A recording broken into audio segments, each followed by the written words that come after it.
Gratitude is not simply saying thank you for things. It is the recognition that you already have everything you need. When you feel grateful, you're not lacking. And if you're not lacking, you are no longer chasing. In that moment, you vibrate at the frequency of abundance. Because the universe doesn't speak in language, it speaks in resonance. And gratitude, our gratitude, is the song of alignment. So when you feel grateful, not for what's coming, but for what already is, you become a magnet, not for things, but for the energy that makes all things possible. That is abundance. It's about to go down. Michael Sean and the Takeover Legend Morning Show is back Monday through Friday, 7 a.m. to 9 a.m. Michael Sean, that's me. Jay Black, Sexy Mo, C-Chung, and celebrity guests that you get nowhere else. That's right, but here on Michael Sean and the Takeover Legends. Go to our YouTube page, Michael Sean and the Takeover Legends, and check the exclusive situation all the way out, or catch it live. Get your comments on Monday through Friday, 7 a.m. to 9 a.m. Michael Sean and the Takeover Legends are back. Michael Sean and the Takeover Legends, where the truth hurts, but also makes you laugh. Baby, tap in. We the worst records, baby. We about to create a perfectly horrible song. Y'all know I've been in the gym, and now all I wear is tight shirts, tight shirts, tight shirts, tight shirts, tight shirts. Yes, I do. Michael Sean wears tight shirts. I wear tight shirts cause I'm working out some. And if I wear the right size, you won't see none of my little cuts in my arms or whatever. Short sleeve tight shirts in any type of weather. People talking trans when they see me in the street. Your shirt's so tight, we can see your heartbeat. Man, clown me if you want, I'm sticking to my guns. And when December comes, it's gonna be fun. You can crack jokes and treat me like a jerk, but one day you'll see my six-pack right through my shirt. And even if I wanted to, I just can't stop. I just might rock an Ezekiel crop top. Whoa. What? Did I take it too far? What? Yes. Whatever. Tight shirts in the morning at work and when I grieve. I even wear tight pajama tops when I sleep. Tight shirts. Tight shirts. Tight shirts. Tight shirts. Tight shirts. Tight shirts.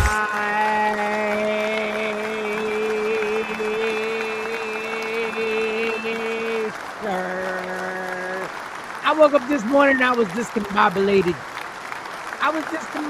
For some reason. I felt like it was a Monday.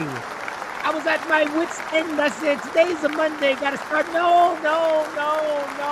My God, it's not a Monday. It's a Friday.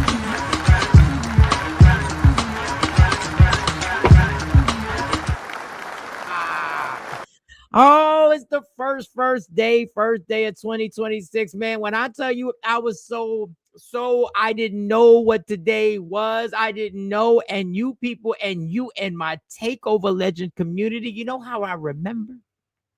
I forgot it was Cash App Friday today. I forgot it was the first Friday of the month. The church of anybody can get it.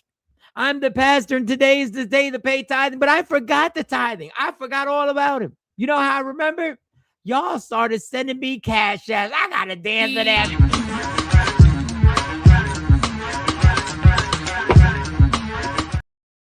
And y'all probably think, Mike, you lying. It's not even in the title. It's not even in the title. I totally forgot. All of a sudden, I heard my phone go, that little noise, which is such a nice noise. I said, what the fuck is going on? Who is sending me? I said, it's Cash App Friday.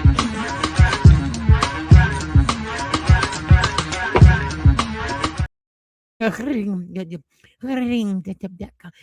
I said, ring. I gotta get sexy. If you see me and you tryna see what's up, he wanna fuck with me, then I'ma have him stuck. I did that, boy. Y'all some good boy. When I tell you y'all on point, y'all about to turn this 2026 into what we already know is about to happen. And Mike Sean woke up this morning and I damn near forgot.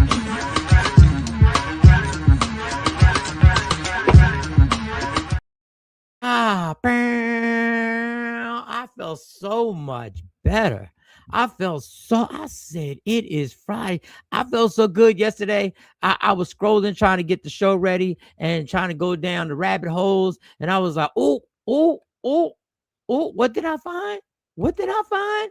What did I find? Serious craving for something I want to eat. I need some cheese, tomatoes, and olives, and maybe even some meat. I need some pizza, pizza, pizza, pizza, pizza, pizza. Every time I want that pizza, pizza, pizza, pizza, pizza, pizza, I go to David's Pizza. Now, some of y'all watching going like, you found pizza. No. Pizza, that song is the song that breaks up the intensity of when the debates start going and people start getting crazy on the comments in the Takeover Legend community chat over there. And Dr. Aaron Smith starts going all the way up. And then me and Jay Black start going back and forth. And I start going all the way up. And Jay goes all the way up, but he never raises his voice, which he thinks means that he's not really going all the way up, but he is going all the way up. He just hasn't raised his voice. That's just a ploy. That's just a technique. Speaking of Jay Black, I hope he's feeling better. I think he's definitely under the weather. I don't know if he's going to be here. Dr. Aaron Smith is supposed to be here, but I don't know. If not, y'all stuck with me. Y'all, yeah, and you know, when you stuck with me, it's a strong hour. It's a strong hour. I wish I could say that about other things, but other things ain't a strong hour. But it's a strong hour on the show. It's a strong hour on the show. So we're going to rock out together. We'll see if Doc pops on here. He might have forgot. Everybody had New Year's Eve, New Year's Day. And he might have forgot. But I'm here, 2026. And all those, I'm going to get to these good mornings. I'm glad to see so many people are already rocking in Takeover Legend community chat. It's the Takeover Legend community chat. Let me get everybody in here quickly. For those just joining us, if you've never joined us before, I will break down some of the things that go on this show for you for 2026. LaShawn was first up the bat in 2026. Good morning, mama. How you doing? Happy New Year. Happy New Year to all. She says, Miss Honeycomb. Hey.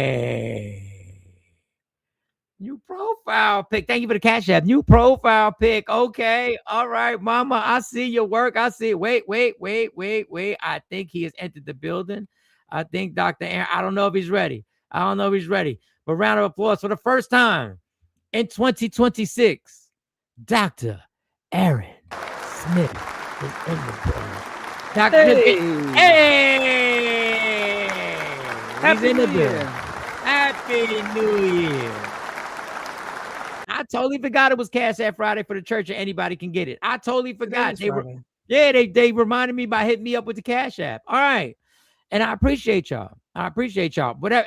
Listen, if you're still struggling for Christmas, I understand. If you want to just send $1, it's all good. Whatever you got is going towards the Takeover Legends Foundation, which is my pockets. It's to take care of StreamYard, to take care of that. We're upgrading StreamYard in a matter of, I think I have to wait. I got to talk to Jay Black when he can arrange that and we get it popping. So Ashabu, that's not Ashabu, that's Miss Honeycomb. What up, mama? Beautiful picture. I love seeing y'all switch it up. Got the hair did in the picture. I don't know if that picture was strictly for the picture or you were going somewhere. I don't know if you were at an event. Miss Clark, what up? Happy Friday.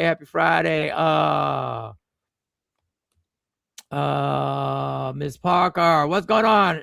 Happy New Year, Miss Parker. Happy New Year. It's the first Fearless Friday of 2026. Yeah, y'all. I forgot it is Fearless Friday. All right, so 8:30 we can rock out, make that happen. If he's ready. First one of the year. So we'll see what if he's in the mood. Good morning, Happy New Year's. New Year blessings, Queen LaShawn, Miss Clark, Miss Parker. All that good stuff, Miss Parker. Fearless first Friday. Oh, y'all don't be playing. We gonna keep this consistent. And Monty will be back. We're just waiting for the top of the year. It's the top of the year now, but she has a cruise she's going on. Once she gets back, we're gonna make it regular again. So my oldest blessing will be back in the building. Oh wow, we could have celebrated all of your birthdays while we were in AC. It's Jeanette's birthday this month. Jeanette, but it's not today, Jeanette. Make sure you let us know what day it is. Don't be your brother and try not to tell nobody. That was going to be a plan. All right. Kim from Harlem. What up, Kim from Harlem? What's going on, mama? How's everything going? You good? Good. Good. That's what I'm talking about. Miss Park, yup, Lady Q first. Be them, me, then you, and Janelle. Birthdays is lining up. It's all lining up to March 2nd. You know what March 2nd is? My birthday. Happy New Year, TOL. Beeps, what up, Shirley? Shirley. It's going down. Let me see. Got that. KT, where you at? KT? Where you at? Where you at, mama? There you go. KT, I'm gonna be in your face 2026. Just kidding. Kind of. I don't know. Maybe I am. Let's see if I didn't get anybody. Y'all going back and forth. Y'all Honeycomb, I got you. KT already got you. Ashabu, happy New Year. Tithing First Friday. Yup, I got you. Thank you. I appreciate you. This church is on point. No, y'all are. I ain't even gotta lock the doors. Y'all, it's a whole voluntary situation. I love that. I love it. Oh, okay. I'm up on it now. Cash App first Friday of the month. Prayers for the 40 people killed in Switzerland nightclub fire. Hundreds burned / injured. What a horrible way for their families to start 2026. I did not hear about that. Didn't know that one. Damn. All right. God bless. Prayers goes up. Yes, the pizza song is back. Yes, we're back. Yes, the pizza song is back. Shabu. Shabu changed the profile pic. Yes, she did. That was a real tragedy. Most young people in that place. Damn, I really didn't hear about that. I did not. All right, Doc, let me get to you. How was your new year? How'd you bring it in? Did you chill? What went on? What was popping? Oh, no, I definitely chilled. I was sleeping. Yo, I'm going to tell you right now, your microphone today is so crisp. What? I must have the right one hooked up today. This might be the one that's on my thing instead of probably picking up from the computer, not knowing it.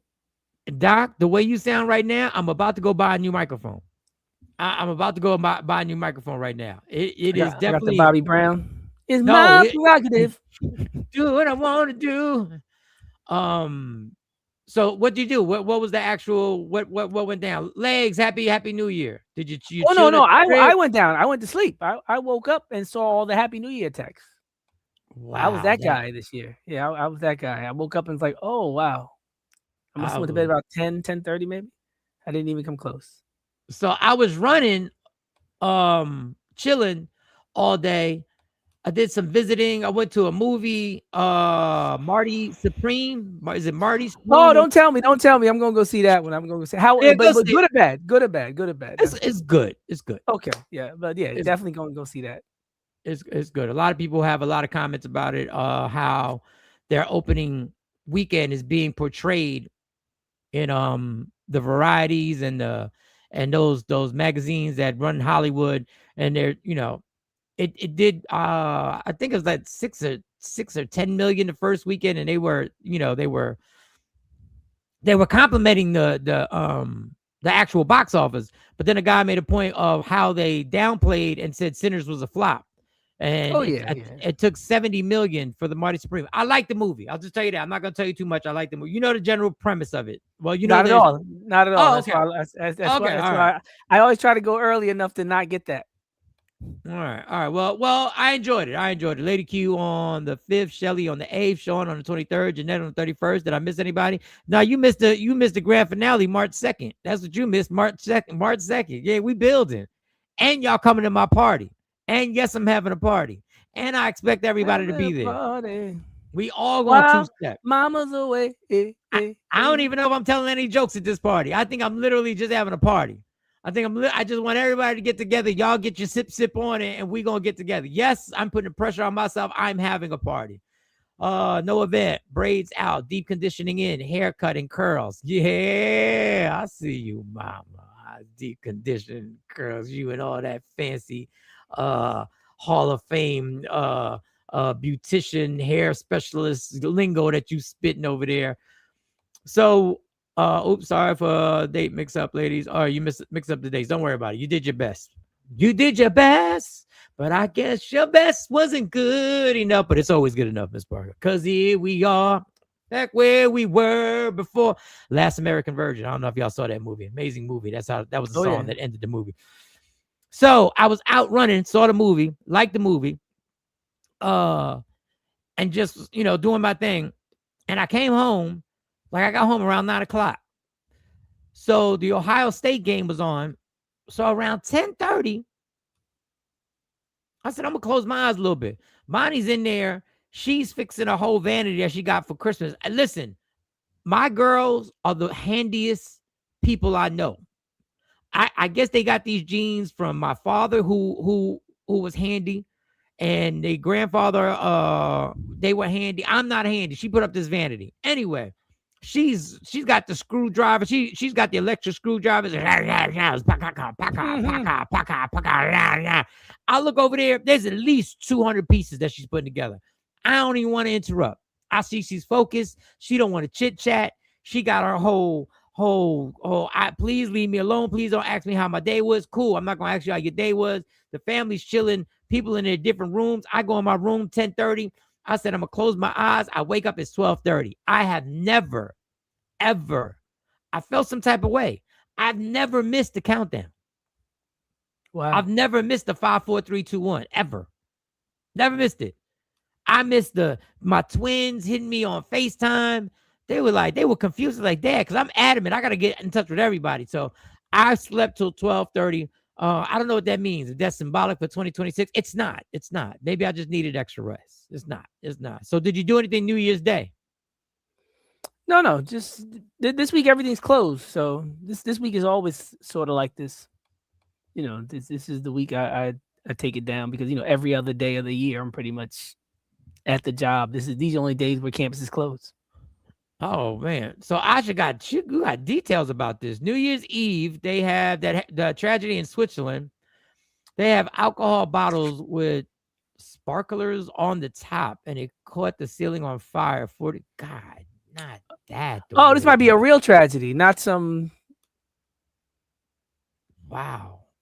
I thought it was like one of those mass shootings. We don't see any videos. Yeah, this is a real just. This might be a freak accident. This might have really happened. I'm gonna say it just like that. 2026. This one might actually happen because I'm still waiting to hear from a lot of the witnesses, from everything from Charlie Kirk to that Bay Beach. I've only heard one person talk, and apparently there was a bunch of people shooting at the beach, and I just never saw that. I mean, I remember going to the club, and like everybody had their cameras out, and everybody would have a testimony, even with a shooting. Channel 6 would come. Everybody wanted to give their. I've never seen instances that went nationwide and international, worldwide, internationally. You don't see 5 clips. You don't see 6 people shooting. I mean, talking. I remember when Charlie Kirk's thing happened. I don't know if you remember this, Mike. Remember the first 48 hours where there was a video where all this blood was shooting out like vomit projectile out his neck? No, facts, yeah. And now we're seeing all these investigations where they're slow-mo and freeze framing, but you never see that blood spurting again. Not even like blurred out. No, I've seen people watch this frame, watch how he hunches his back. Is the microphone? Is that what flies up? Look at his shirt. Look at the letters on his shirt. I see all that, and the blood we saw the first day, it doesn't come out anymore. It was a volcano out his neck. I'm telling you what these people. This is strictly Michael Sean's opinion. From way back to 9/11, what they learned, if things are not what they seem, they realized the biggest mistake was they had to handle the narrative of the on-site reporting that goes on at these places. So they had to handle that. Because during 9/11, everybody was like bombs in the building, secondary bombs. We heard explosions, bombs in the buildings, like controlled demolition, bombs. And I didn't see a plane. I didn't see a second plane. I didn't see a plane. And everybody, the Pentagon, they have no actual footage. One of the most highly they got footage. They just released a couple frames. We don't see a plane flying in anything. There's cameras all over. Even back then, there's cameras all over the place. But my point was, they now they saw what went on with all these reports, and now they're trying to create the actual eyewitness reports, and they're trying to control what people are going to say in / it ain't what we saw / is it a false flag / whatever it is that they wanted you to see. But with all this technology, for you to tell me that Charlie Kirk, there aren't hundreds of cell phone angles, hundreds. If you're going to see Charlie Kirk, you're a fan of his, you're a supporter, you want what everybody does. You want to document and you want to post and you want to show people you were there. So even with the Australia shooting and all this other stuff, it's very, and I'm glad you brought it up. It's not just odd, it's deceitful to make us Google believe. Searches the days before, a week before, they're searching the coroner, the governor, and the police officer, and Charlie Kirk in Utah. And right now, everybody's saying the same thing they did with the shootings. They said it's Disneyland. Everybody's like, there's all these searches in Israel and other places talking about Disneyland attack in Disneyland. So everybody's like, be careful in Disneyland because it's the same way they were searching all this other stuff a week before. And now they're searching Disneyland. So be careful. Somebody said the same thing. Nowadays, they can't do what they used to do. It's not the old world. We just pull the curtain. You can't do that. Absolutely. So now, and listen, we're not going to get into Google and the videos I got about what's going on in Google and what's been taken down and things like that. They're trying to use the same methods and are having to do more because technology is speed racing at 100,000 miles an hour. And that's why people are buying these social media platforms. People are buying, corporations are trying to buy everything to keep us away from being able to just show what happened. It's not even investigating. I can't even find them videos no more of that blood spurting. That little movie blood type. Remind me of? You play Mortal Kombat? Yeah. In Mortal Kombat, you hit the person, they be sliding back, and the blood starts. Yeah, of course. There.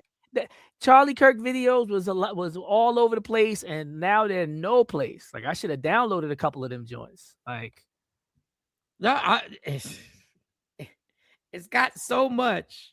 Oh, having a party. I think she's talking about what's happening. Rerun and Roger and D. We're having a party. While mama's away. Hey. Bubbling brown sugar. That was the other one. No Roger, no rerun, no rent. Okay, let me stop. I had a joke with no Roger, no rerun. That was classic. Doobie Brothers classic. Shout out to what's happening. Doobie Brothers. He dropped the whole rerun. He was bootlegging. He had a straight old school. He was streaming. He started streaming. Old school streaming. Playback. Shout out to what's happening. Man, we gonna stop sleeping on it. Yes. Classic. So and understand the reason why they have to do this because everybody can't commit suicide. Yo, the lady said the other day, I didn't realize this. She was like, Epstein was only in jail for like a month. People acting like, oh, he can't take it, and he gave up on it. They said he had a good chance of getting off. How he had gotten off before? Like, why would 4 or 5 weeks? You're like, oh, it's over.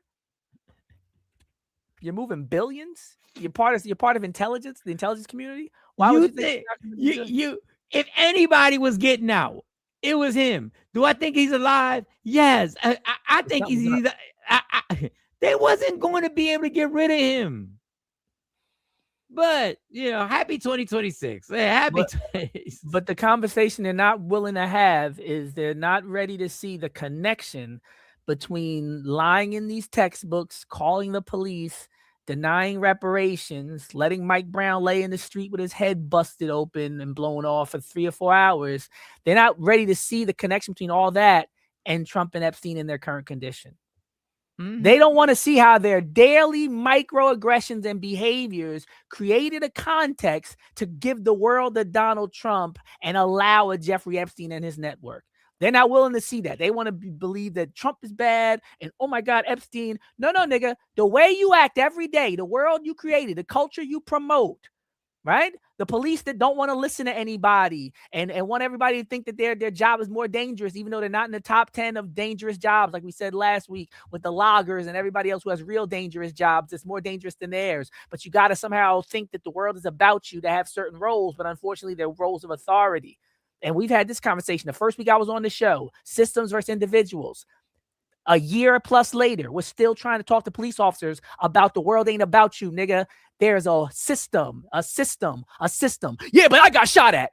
This nigga's never going to learn. And he's never going to see that that's the problem. Niggas like you are the problem because everybody's so wrapped up in their own individual thing that they can't see the larger system. So you can't even understand how I can take it as far as family court. Family court's a great example within our community. It's a microcosm for what happens on a larger level because, yes, people could do bad things, but if you rely on a system that you know is disproportionately negatively impacting certain demographics, you're part of the problem. But that goes back to that goes back to my point of the diabolical part of the plan is that they bring you in. And then as a human being, you now experience personal things. So that is your reality. So you no longer care.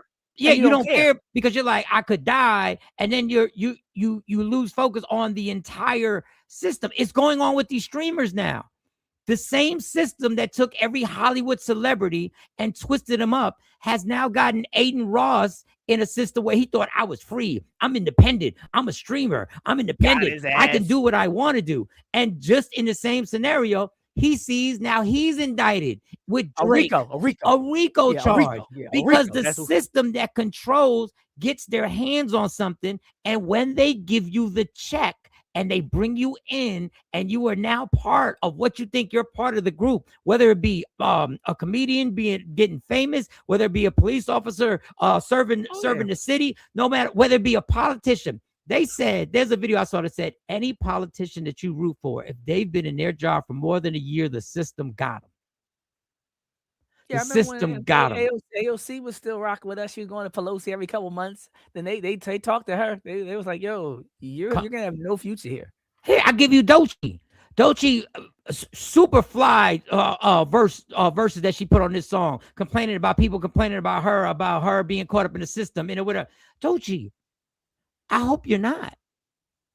But the fact of the matter is, you wanted to make an excuse for having to bend over and shake your ass. Oh, well, you tried to explain it, and you did it in a lyrical way. Bottom line, you still did. Bottom line, they took the talent that you have and broke it down to the common denominator and said, at some point, you're going to bend over and shake your ass. And I think you're amazing. And I sat right here on this show and said, I hope they don't get her. Then you wanted what's the big gala in New York where everybody gets dressed up Met crazy? Gala. You wanted to speak about the Met Gala. They got you. Once you go to that Met Gala, they got you. Yeah, I'm probably not gonna make it to that joint. Yeah, I ain't never seen Jada kiss with nobody at that joint either. They got you. A lot of people just don't go to that. The same way and I love people, and I don't say this just for the people that I don't really follow and enjoy their music. When you're at the fashion shows in Europe, when you're over there and you're walking the runway, and I don't care if you're the Clips, I don't care if you're Pharrell, guess what? They got you. So stop playing. Stop playing. And I know I veered off, but that is, in my opinion, we hear you, Doc, when you said that for a long time, I see that across the board as something that they get us. They set up a system with athletes. They set up a system. LeBron, you're going to be the king. And they set up a system and you become a billionaire and they go like, hey, welcome to the club. But we got you. Oh, yeah. We got you now. That's why Dave Chappelle stands on that stage and tells people, Dave Chappelle, the stress that he has, as funny as he was, as intellectual as he was, as amazing as he was in storytelling, he knows the circumstance. That's why this motherfucker isn't in big movies, because he's trying not to. Oh, yeah. Now with these checks, though, like you said, Yes. And it's almost he's almost in a Farrakhan position as a comedian, but he's managed to still have visibility. Yeah, he has visibility, and he knows. I'm saying, but at this point, they might as well leave him alone and let him just grow to be an elder statesman. Because if you make him a martyr, then these 5 or 6 specials are going to take a whole new meaning for eternity, and you're probably better off, letting people. They learned that with Malcolm and Martin. Sometimes you're better off letting people live. You got to choose who you're going to kill. Or they didn't know they were going to make Malcolm. They knew they were going to kill Malcolm and Martin. They didn't know the historical basis, how much people would gravitate even more. That's what I'm saying. Yeah, they didn't know the messages. But if Dave crosses a line and begins a movement, which he's doing, I appreciate, they'll have to do something. They'll have to do something. I appreciate what he said, what he was doing in Ohio. I appreciate it, and I was like, oh, it's very dangerous though. But so dangerous to give the blueprint, because in my mind, Doc, that's all I've thought about. If I got money, how can I start a community? How can I start an affordable community where just like hundreds of people get to live in a place that's well kept, that people just and I'm like, and he's doing it. Well, the crazy part is they have a whole list. I was on the radio one time reading about all the ghost towns. There's all these full towns up for sale. They have a bank, they have a post office, and they're at 800,000. There's another one with 500-600 acres and all these different buildings and structures. You could buy the whole town for 2.5 million. And I always thought to myself, if I had a bunch of money, at least for my family and friends, why wouldn't I just buy a small town and go live out there and fix it up? But no, most people still want to be plugged in a little more. No rerun, no rent. Okay. Yeah, and it's the basic thing that I run in my mind, and I run. I'm taking a shower. I said, what if somebody offered us $50 million for the show? Would we research who is offering us the $50 million? And if we research the $50 million, if we did see something, would we turn it down? And I try to tell myself, I have no point turning anything down at this point. Like I can be so subversive that somebody can literally tell me, I'm going to give you the money, you'll die next year, and I can probably still make an impact. And Rico shows up. The rats will squeak. Yes. Oh, I loved it. This was the Christmas present of all time. Academics, Drake and Aiden Ross. And I said it with 50. These are the moments where you need the grassroots and the people. But you were so busy suing the people who you thought you didn't need. You were so busy suing Universal. And all the people told you, if you've been doing dirt with Universal all this time, you shouldn't be suing Universal because you're going to need them. Not just to promote your album, you're going to need them because the things that haven't been happening to you this whole time has not been because of your genius. That's why when the black cops mess with the white girl, they go to jail because they start to believe their hype. They start to think they're above the law. They start to believe they're different. And just like that Muhammad guy, the one that killed that white blonde girl, ass goes straight to jail. Just like the black guys get pulled over when not in their uniform, then they want to sue the police force, even though they've been on it for 20 years. Like you didn't know what was happening. Same way I said the first month I was on the air, you give courtesy cards because you don't give courtesy to everybody. Then it catches up to you. Drake had no idea how manufactured he was. He started to believe, I'm Drake. They love me. I'm talented. I can't be touched. That was it. That's the Scarface scene with the coke on the table, and the dude climbing up the thing with the shotgun, and you having 50 cameras, but not noticing there's somebody coming into your house with a gun on every screen. And that was Drake when he sued Universal from his mansion. He was Tony Montana with his face in a whole pile of his ego and his manufactured accomplishments when everybody was saying, don't do it. And now, you know what they were doing? They were saying we can either make something happen, we can either let something happen, or we can just remove our protection from him and let him exist in the wild like a mafia movie, knowing that his time is up. You're on your own. Yeah, you're on your own. And they say, I know Mike is your son, but Mike killed my son. And the guy says, I got to turn my head. Like, Tony Minogue, I got to turn my head when I kill him. It's going to hurt me to do this. And that's what Drake said now. Drake can't go to Canada. Drake can't go to the black community. Drake can't go. Aiden Ross used the black community and Bronny as a stepping stone and got all his popularity, right? Word to Kid Rock, word to Post Malone, word to Miley Cyrus, right? Did the same thing. They put on the cowboy hat after they're done being black.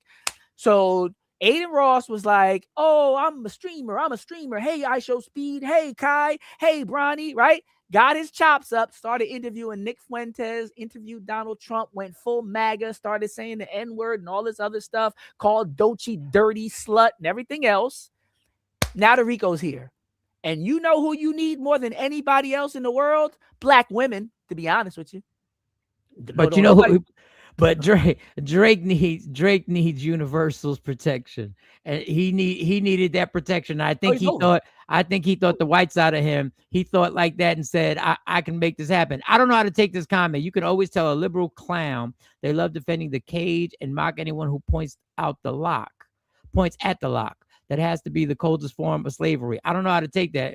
Is it us or are we the ones pointing out the lock? I don't know. I have no idea. I just don't know how. So are conservatives outside the cage? Yeah, conservatives definitely aren't outside the cage. Yeah, that's the part I was. Oh, it's a different cage. Like, are there just two cages? Oh, they in a different cage. I don't know. I don't know which one. Because to conserve means to maintain. Right. To conserve means to keep as is, right? Like status quo.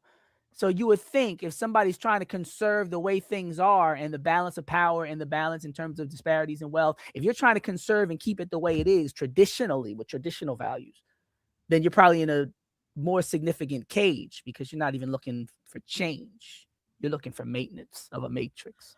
And the conservatives right now are seeing a change that they feel a lot of Republicans are jumping ship because they feel that the cage that's the brand new cage, well, the remodeled cage is about to eliminate their jobs because they know they can't win an election. So and there's a black cage. There's a black cage. People thought they were going to get jobs in the administration. Yeah, and authentically thought that. Oh my gosh! And there's the Latino. McDonald's, they thought they was going. There's the Latino cage where you actually was singing for Trump, and then they actually deported you. Yeah, there's more cages than one. I have to say. There's a lot of cages out here. There's a lot of cages. If I examine my life, I know I'm in a 9-to-5 cage right now, where I'm working 10, 11 hours to get somebody else some money and with no health care. But that's neither here nor there. So we don't know how to take it. If you want to continue. No, I think the coldest form of slavery is being a black Republican right now. That's the most ignorant, treasonous, treacherous position you could take on the planet, and especially since they just bombed Nigeria. Like the niggas bombing where somebody. Okay, that's a different story for a different day. But yeah, where was the nightclub event?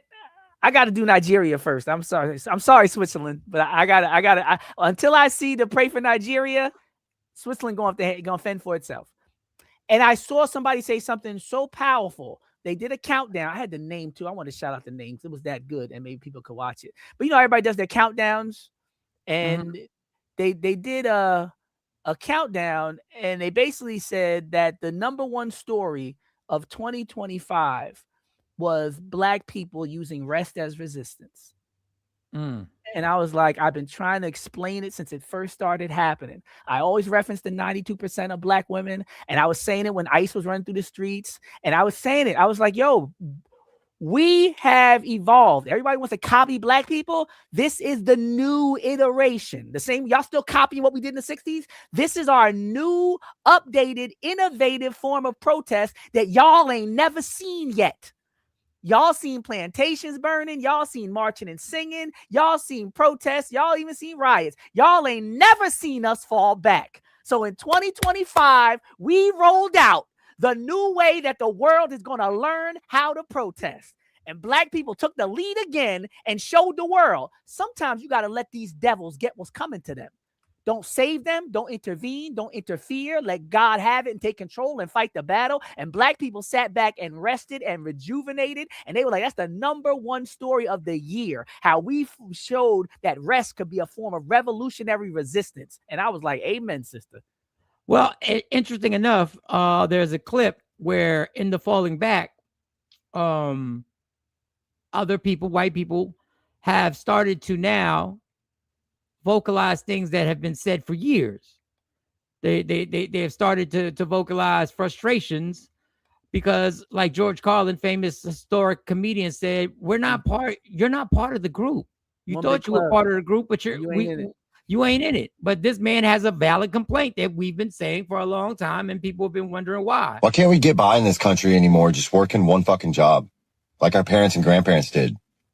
But when did survival become a group project? Everybody's so quick to yell, just work harder, grind more, pick a side hustle. But the real question is, why the hell should we have to? Why is one full-time job no longer enough to afford food, rent, and peace of mind?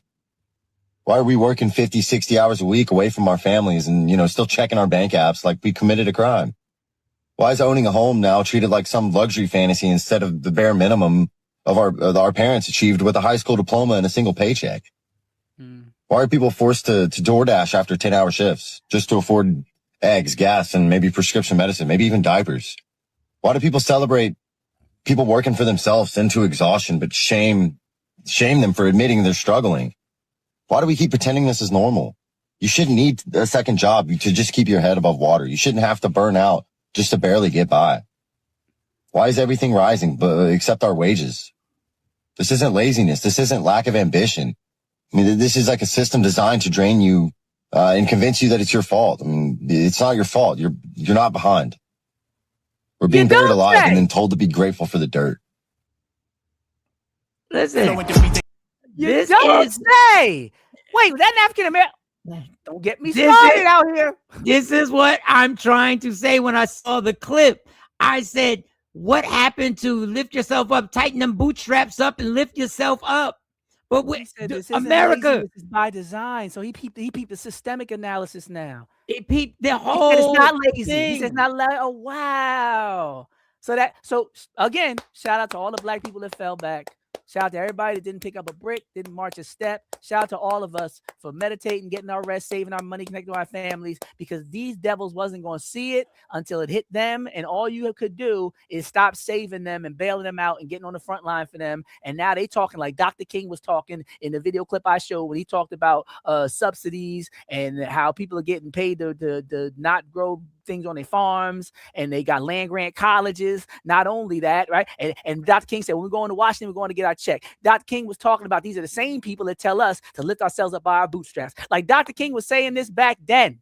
But now all it took was for a couple farms to fail and for you to get the supreme racists that you wanted in office to let you know your plan don't work. And that's how God always works. Let you get what you want. That's when you really could be depressed in your mansion like Scarface. He wasn't depressed on his way to the top. He was depressed when he got it all. When he was looking at the blimp, he was still aspirational. When he was, having weird relationships with his sister and being a cock blocker, he was still, having power and still had dreams and visions. Once he got it all, that's when he realized I ain't got ish. So it was so good for America to finally have their Scarface head in the coke scene with Donald Trump. This is what you wanted. Half of y'all wanted David Duke back in the early now. Y'all wanted this. Now you finally got it. Now, not only is he bombing Nigeria, he's bombing farms in Georgia with tariffs and soybean prices. Now everybody's going to feel it. It's going to trickle down. And now you talking the way we've been talking since Fred Hampton, talking about it ain't laziness. Now everybody talking about we need to come together. Oh, yeah. And guess what? Figure it out. Figure it out, nigga. And I wish I would be like, oh, I'm so glad you learned. Welcome to the club. Like you said, Joe Carlin, now you're in the club. Now you're in the club, and maybe, hey, maybe. Actually, now you know you're in the club because you've been in the club. You was never in a club. You've always been in this club with us, but you thought you was different. You thought you was special. You thought as long as I'm above a black person, that it ain't. And now, welcome. Well, hey, what did Dave Chappelle say 4 years ago? Come get these nigga lessons. And the thing is, the reason why Republicans are jumping ship is not because they found morals. Is because they're saying we're not supposed to let them know they're not part of the club. We're supposed to do enough to make them feel as if they're still part of the club. And what has happened is that the supreme richness and greed and evil has said, we don't need you. And we'll rig elections and we'll make it that they're no longer going to be elections. And we don't need you. Yeah, we want the ballroom gonna be drone proof and bulletproof. Everything. But he said for the inauguration, and then one of the people was like, "Bro, you not getting inaugurated. Why are you talking about having an inauguration in the ballroom? It's usually outside. How you deciding where it's at and talk about it? You're not gonna be the president." Like he let it slip. He's like, "Oh, for the inauguration." But the fact of the matter is, the plan is he is. No, he's gonna die. I mean, No, we'll see if he makes it. But the plan is, then we'll run JD Vance and we'll try. But MAGA hates JD Vance. And what they want is no elections. They want no elections. And I see people. Billy J, you say facts. Black folks found out how to watch the puppies suck that old man's domino terminology. BC in Africa.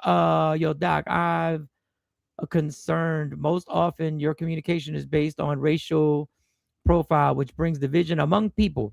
How about we shift our energy to unifying people irrespective of their color? Now, he's in Africa. I forget what part of Africa, where in Africa you are. Just let me know when to go. All right. Let me read the rest of his comments. To bring a solution to our society, things that are affecting us, how we bring in positive behavior into the generation to be better people. All right, that's the full part of both his okay. Shout to BC. Shout to I don't know if you're a full sellout coon who denies the realities of race, but I'm gonna talk in terms of. Now you do know BC's background before. BC, don't matter. No, don't give me background. Okay. Don't give me background. I don't, because I'm not talking about him personally. My response is based on the racial realities of international history, and I don't want to confuse the two. Because what if I found out it was my brother? Then I'm like, oh, Martin. No. Analyzing race and the realities of race does not divide people. You know what divides people? Redlining divided people. Segregation divides people. The Rockefeller drug laws divided people. Some people got this sentence, some people got that sentence. Disproportionate sentencing in terms of criminal justice and mass incarceration divides people. Throwing out applications because of the name on them because they sound black divides people. Analyzing and talking about the fact that that happens does not divide people. If you can't understand the difference between the two examples, the two different, like, what are you talking about? You sound like you're trying to make white folks feel good. You sound ridiculous. And you are part of the problem. This world is based since the 1500s on colonization and racial hierarchies. That's why every place on the entire planet, including Africa, where white people and black people occupy the same space, white people occupy the superior position, even though they make up less than 16% of the world's population, calling themselves the majority everywhere. That's why the mass amount of resources in Africa are owned by those outside of the continent. Anglo gold, the coltan, the cobalt, places like Glencore. I could do this all day, whatever continent you want to go to.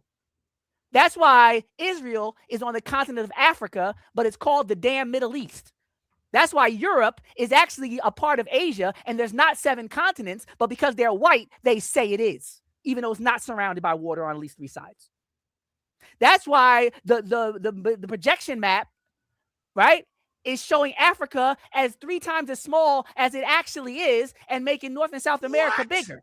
Because the whole world, geologically, economically, militarily. That's why they painted Jesus white, nigga. So you sound stupid telling an Afrocentric scholar to not view the world. If I'm an economist, would you ever say, you're looking at money too much? If I'm a theologian, would you say, you always take this spiritual approach?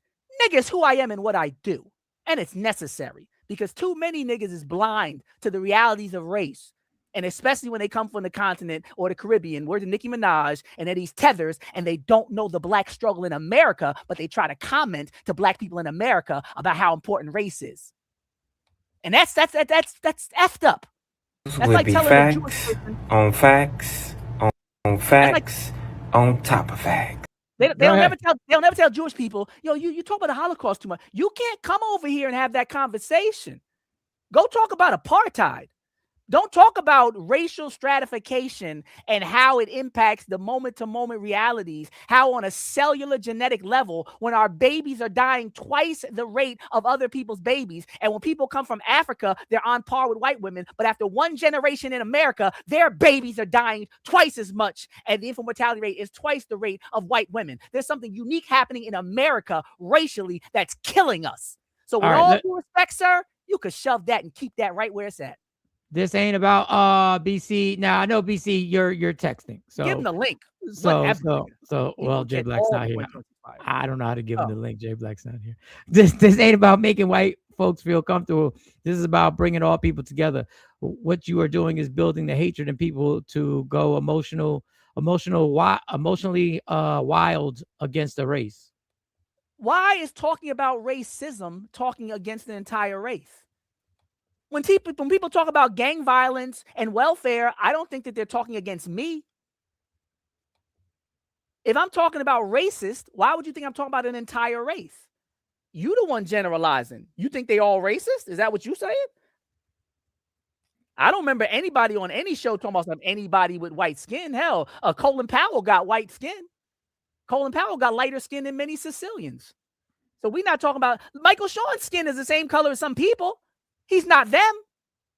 So we're not even talking about skin color or phenotype, bro. We're talking about culture and connections and respect for humanity. I got cousins that's lighter than Mike. So we're not even talking about skin color and a race. We're talking about a culture and a system. We're talking about a system that deprives people of life and access to resources and proper education and divine representations that reflect themselves. And if you haven't been here long enough to know that that's what I've been talking about for the whole year, then just sit back and learn, man.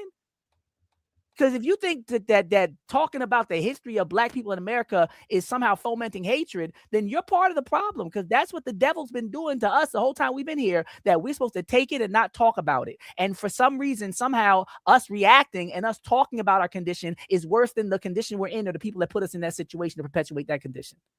And that's not going to happen, bro. Like, nobody's doing that. It's 2025. The kids ain't even on that.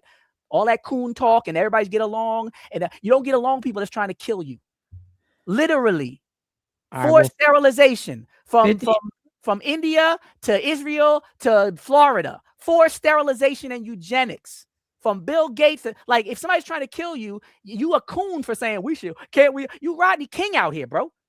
Can't we all just get along?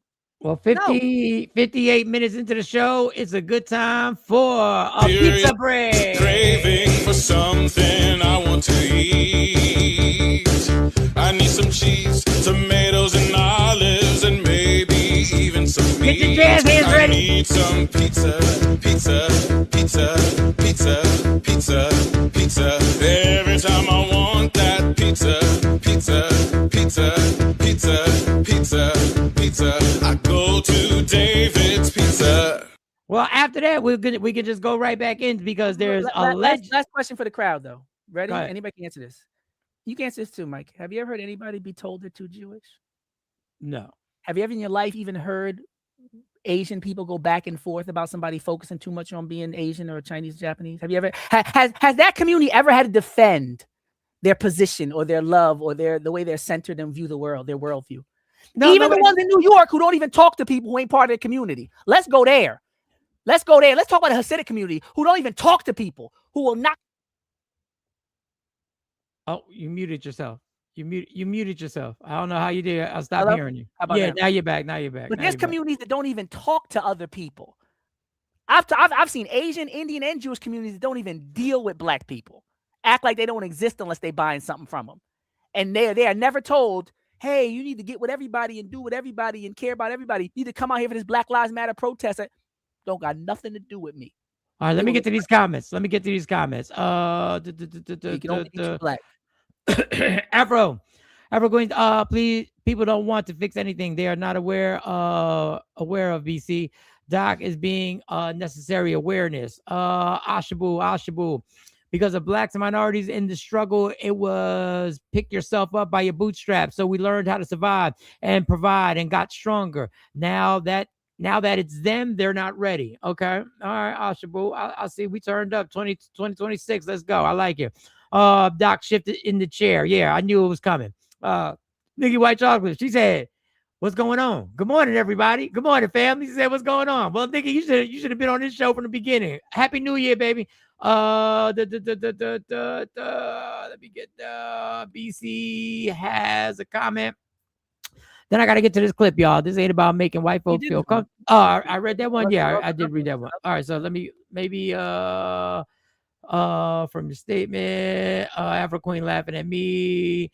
Culture represents people. BC said that. He just said that. KT Pizza, yeah. Nikki, I found it. Nikki, I was scrolling along and I found it. BC, you are more into a blame game than a solution. What kind of infrastructure are you projecting to build for the people in your hood? That's his question. What?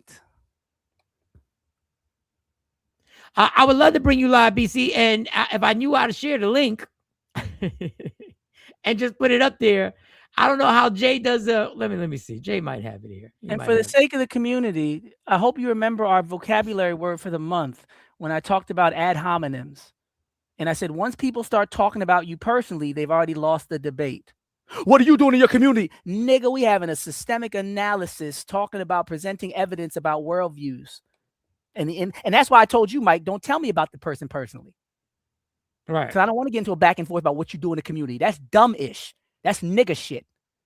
What did you do yesterday? What I knew we were last summer. No, nigga. We talking about racism. We talking about mass incarceration, redlining, forced sterilization, convict leasing, lynching. Like we're talking about real things. Like the fact that 400,000 black women lost their damn jobs under this racist president in less than 2 years. Literally, we're under attack, and you're going at the town crier. Imagine Paul Revere came and said the bridge is coming, and everybody said, yo, you being too loud, man. Keep it down. Why are you yelling like that? We trying to sleep. It's like, bro, I'm the one trying to warn you about imminent danger and destruction. You gonna get on me? All right, let's get to these. Let's get. BC, what we'll do is, if you would like to come on Monday, we can. I was looking to see if he types in the link or does he. What does he do? Or does he copy and paste? I don't know, but I'm telling y'all. Even the fact that you said, what am I doing in the community? All this personal shit, I could do that too. You don't want me to do that. I'm going to start talking about how your face look and your mother. Like, that's what I'm trying not to do.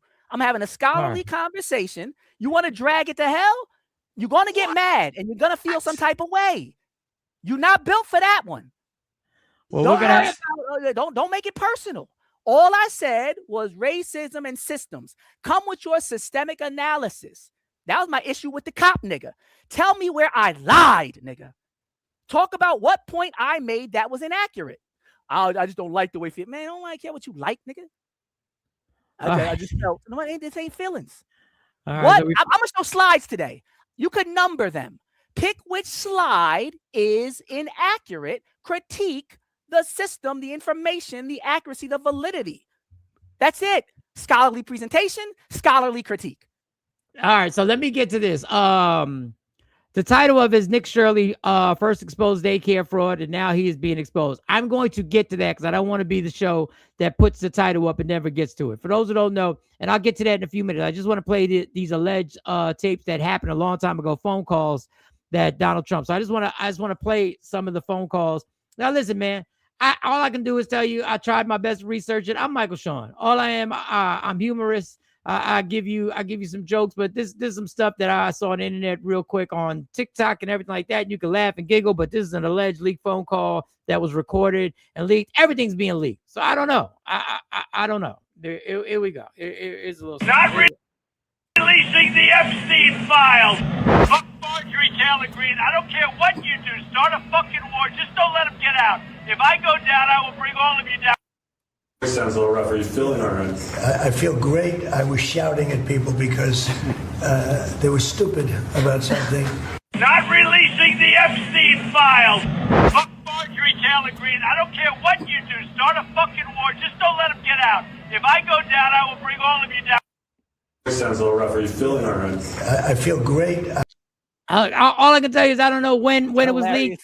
I don't know when it was leaked. Allegedly. Whoever edited that, it's still hilarious. It is. It's going. At this point, nothing's worse than the allegations of having the 13-year-old girl that you were paying to have sex with that got impregnated, and the uncle was down with it. And then when the baby came, murdered the baby in Lake Michigan, and apparently, allegedly, Trump was present. There's nothing gonna beat that. We're done with that now. You can't go any lower. There's nothing he said or wore or critiqued that's going to beat the fact. We have a man that's been allegedly connected to the rape of a 13-year-old child, impregnating her and being present during the murder of her baby by her uncle. If we're not going to deal with it head on, then we might as well leave Trump alone for 2026. Because you got niggas more concerned with the way I'm talking than the fact that the president is a presophile, allegedly. Well, back to your point with the conversation with BC, I just thought I'd play this clip quickly. This is an old school classic. This was from early last year. And allegedly, once again, you see the video. We live in a world where you can play a video and it could be, you can say whatever you think it might be. It could be, you never know what it could be, but this was a slip up, a legendary. This is an old school help classic. Foster the public-private partnerships, bringing American capital and expertise and standards to Africa so that we can keep exploiting. What? So that we can exploring where we can get these minerals. Right. It could be a movie. It could be a clip from a movie. It could be whatever. He is a Republican senator. I did actually look that up. I'm just. Hey, if the floodgates have opened, let the floodgates open. Let the floodgates. Let the floodgates open. And listen, there are people who are exposing people.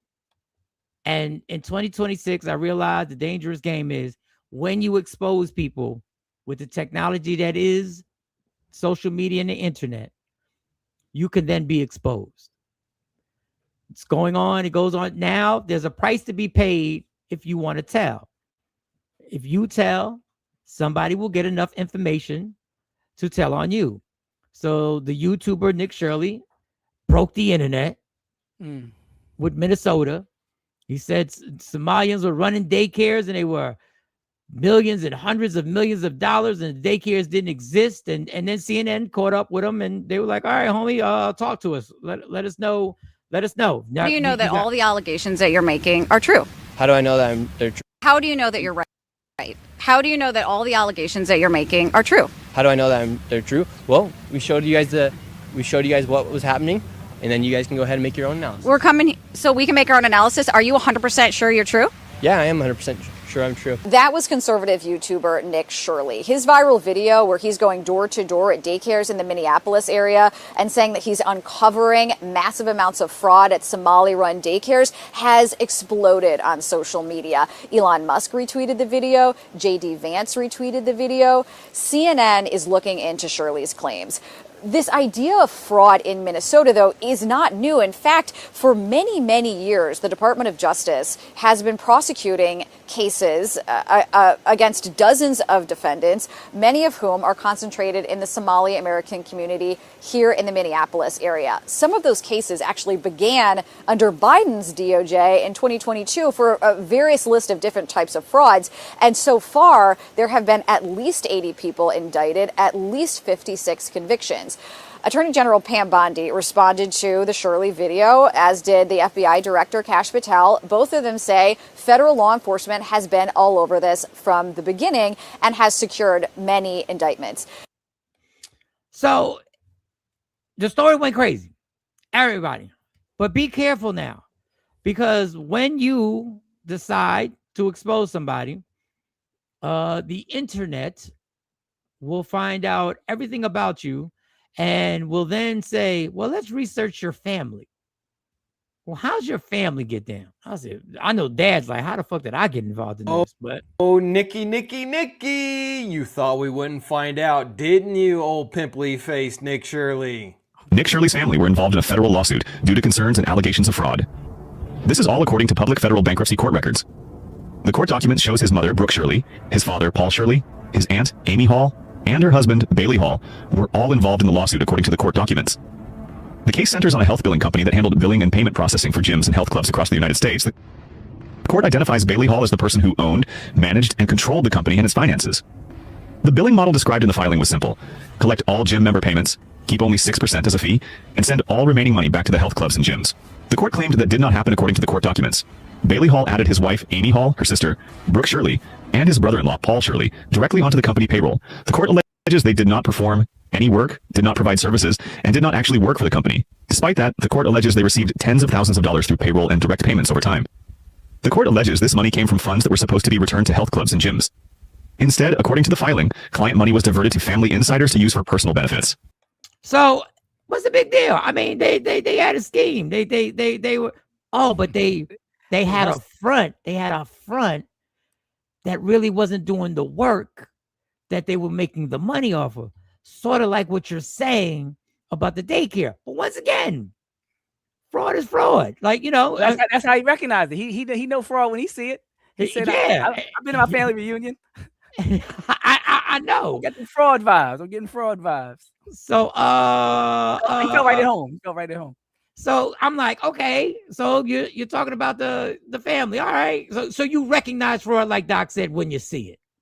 So okay, maybe you just launched on it, but the internet don't stop. They Nick Shirley, the journalist who exposed fraud taking place in Minnesota, has just been exposed even more than he already was. So here is the daycare center where they misspelled the word learning. And this is the sign that Nick, for some reason, tried to hide in his video. This is a close-up picture of that sign, and you can take a look at their hours right here. 2 p.m. to 10 p.m. Now, this is a close-up image from Nick's YouTube video of a lady's phone screen that answered the door at the next place he visited. And if you take a close look, you can see it says it's 1:09 p.m. This means that Nick went to that daycare center, saw the sign on the door, and intentionally went there before they were supposed to open to try to expose them as not having any kids in the building or locking their doors. Pretty disingenuous, isn't it? But it somehow gets even worse. This specific place he went to is confirmed to be closed. I did some more research to try to find out some more information about who exactly this guy is and why he's coming up out of nowhere. And it turns out he went on a full-fledged propaganda tour to Israel just a few months ago. What a coincidence. Now this guy's being heavily amplified by Elon Musk, JD Vance, and the entire conservative media sphere. This is nothing more than propaganda that's meant to dehumanize the Somali people. MAGA pretends to care about fraud so much, but they didn't say a single word when Trump pardoned a guy that committed a $1.2 billion nursing home fraud scheme. Okay.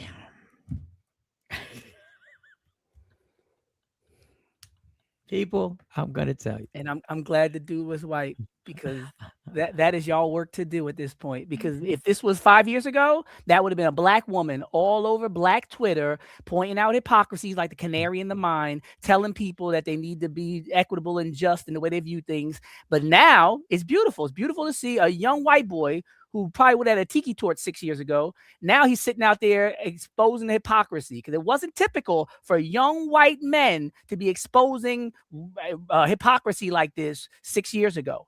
That was not what was going on. So we've come a far ways. I'm glad to see where we're going in the country. So I just want to warn everybody in 2026, and I don't know if this is good or bad. And he was just in Israel, right? You showed that too, right? Yeah, it was just that one. That I got one in the clips of the alleged him being in Israel. Like a week ago. Bobby Snowden, right? I just want to warn you, if you are deciding and planning on exposing someone or something or some circumstance, be clear, it would be advantageous for you to expose yourself first. Yeah. LL did that.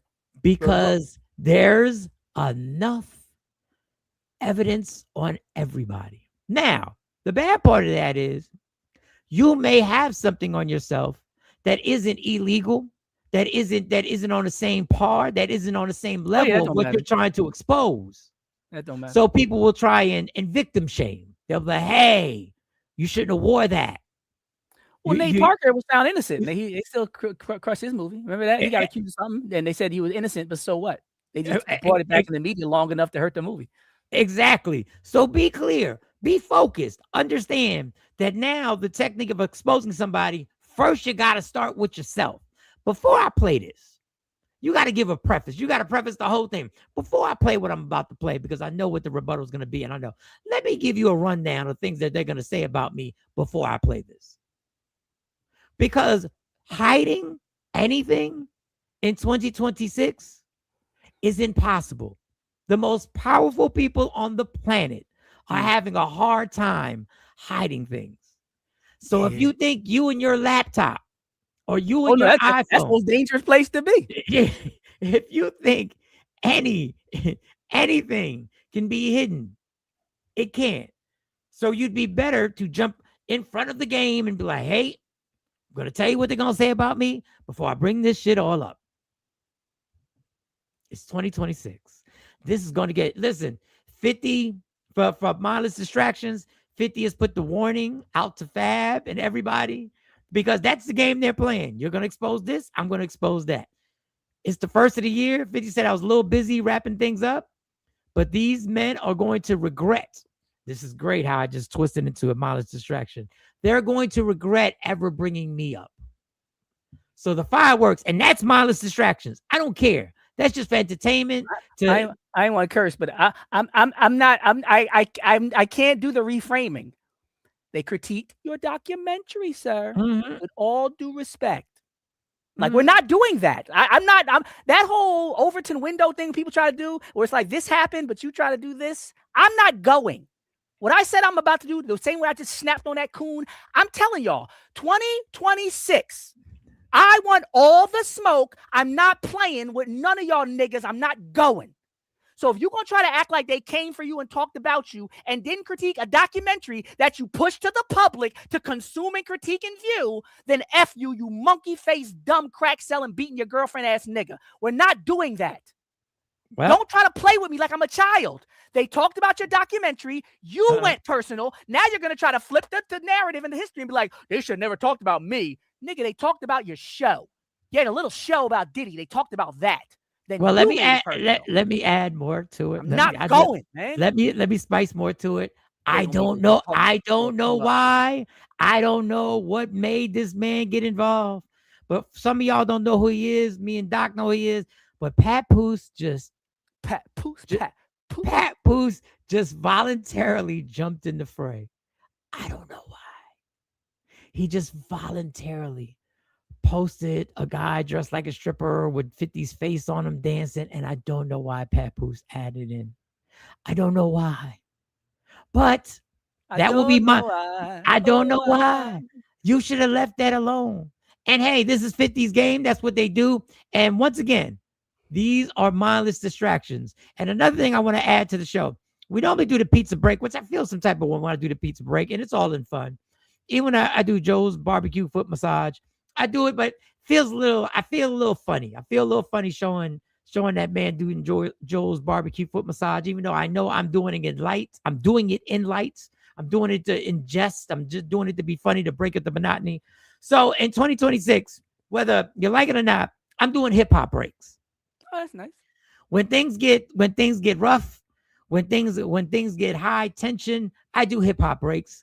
Where some of my favorite MCs, I will play clips and we'll probably get muted in certain cities, in certain counties, in certain states because of YouTube violations. And I'll try and play only 10 seconds. But when things get tough, I'll just play a few hip hop breaks of some of my favorite artists. Some of them aren't platinum, gold, Grammy winners. They're just people I respect. So there's a little Pharaoh Munch for y'all for a little break, a little quick hip hop break. Yo, now how many gorillas who are actually killers really rhyming?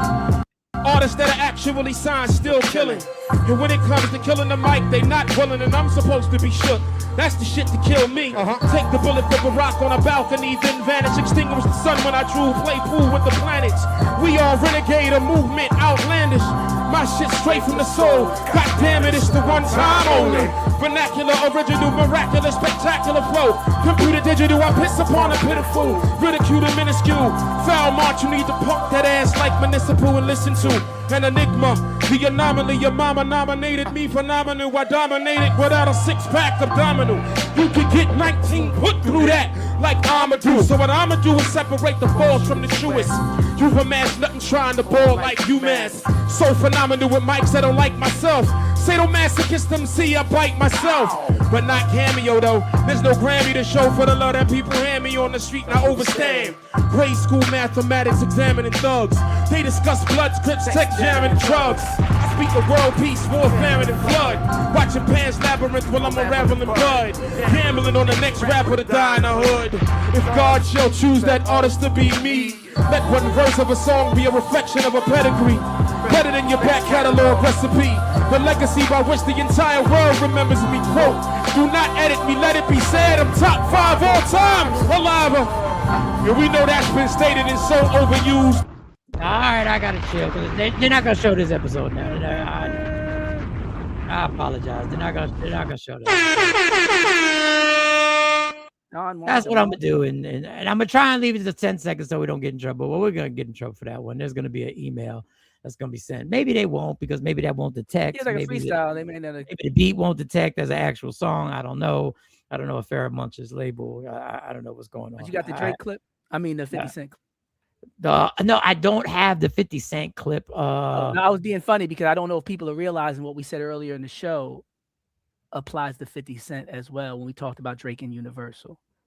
Yes. So 50 Cent says, I went at everybody before, and for the most part, I won. You were a new artist on the rise, and America loves an underdog story. Then you gave us one of the best albums in the history of hip hop and rode a wave into legendary status. It's very, and Eminem was right there, and Jimmy Iovine was right there, and that Universal machine was right there. So a lot of things that you start to think is you, which happens with all artists on labels, you start to think it's 90% me. And it's like, no, if Eminem wasn't that co-sign, it would have went different.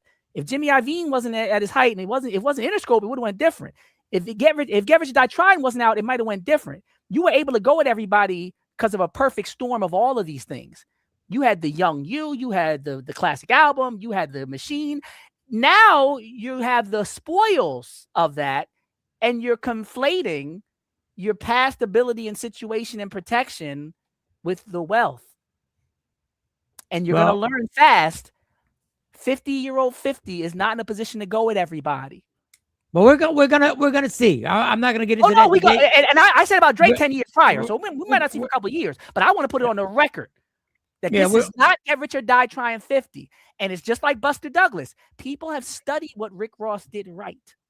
I think that the strategy that 50 has in this situation is that the people he's going at, the higher ups don't care about, and he's not going at the system.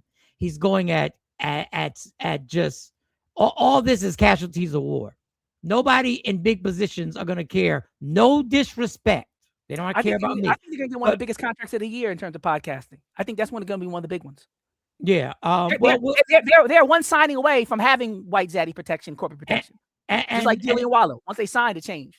And the problem is if the rumors are that he actually is able to buy ownership of part of that podcast, that's the diabolical part. But the difference between Drake is that Drake broke down the system that helped.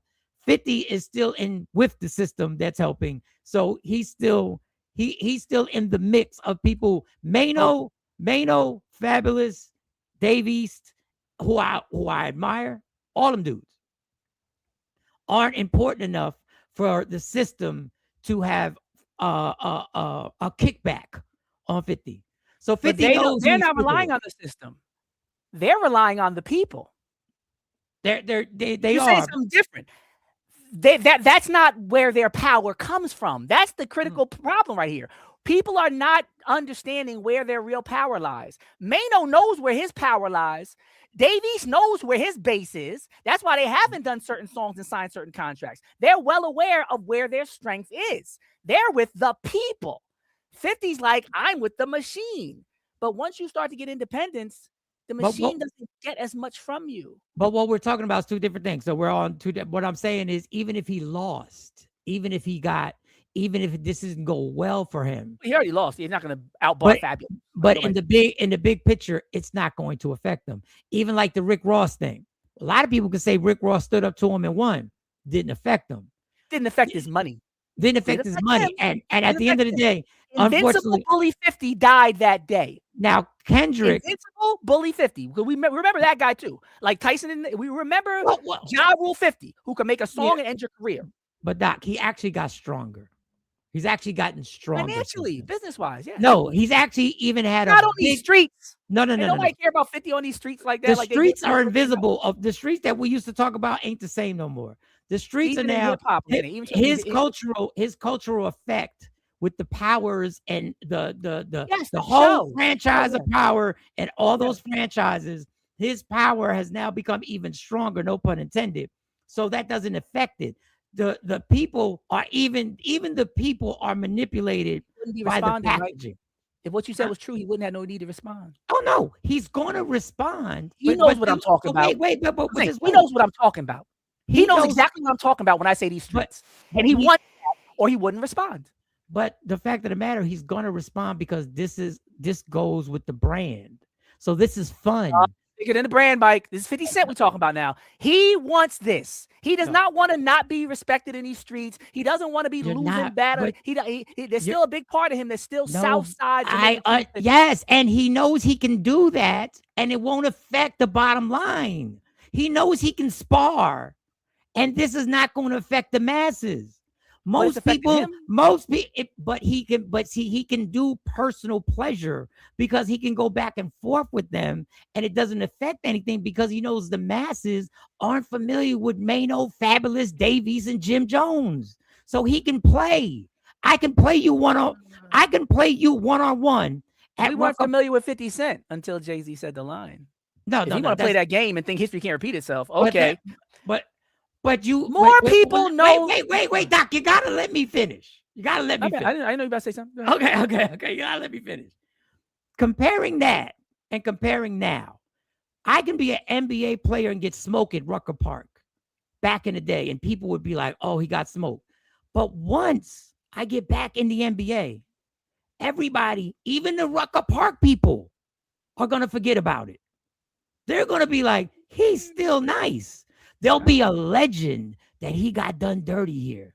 Because there are many NBA basketball players who got done dirty at Rucker Park and are still all-star basketball players. And you know what they said? They're not Rucker Park players. Rucker Park's a different type of game.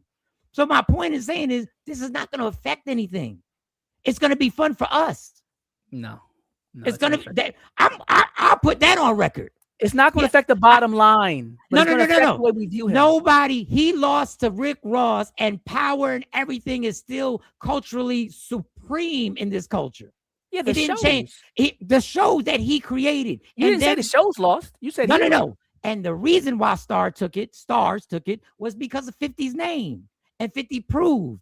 And everything 50 now puts his hands on. People go, that's a 50 show. It's the only show, one of the only shows. Tyler Perry, 50 Cent, back in the day. We're not debating that though. That's not for debate. No, what I'm saying is his influence doesn't change. It doesn't get shaken by losing to Dave East, Mano, and Fabulous. And once again, the streets that you're talking about, we're talking about 50-year-old streets. They really don't count.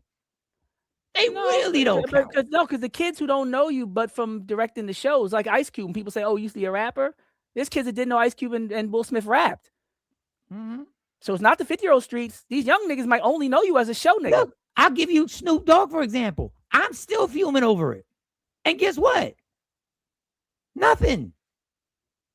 I'm still fuming over Snoop Dogg. Nothing in terms of what, though? Nothing. I guess it depends on if cultural cachet, for some people, that's not important. For some people, black people not liking them or caring about them doesn't mean anything. There's a lot of black artists who don't care about black people. They use black people as, like I said, a stepping stone. And now as soon as they get white zaddy money, they're like, it doesn't affect me. It does affect you, though, if you want to be black, if you care about the culture. Like, it doesn't affect your bottom line. I got that. And I agree. But the fact of the matter, I agree with you, but a lot of this culture doesn't care because I'm still hearing people brag. I'm like, y'all really going to brag about what he did on Netflix at the halftime show?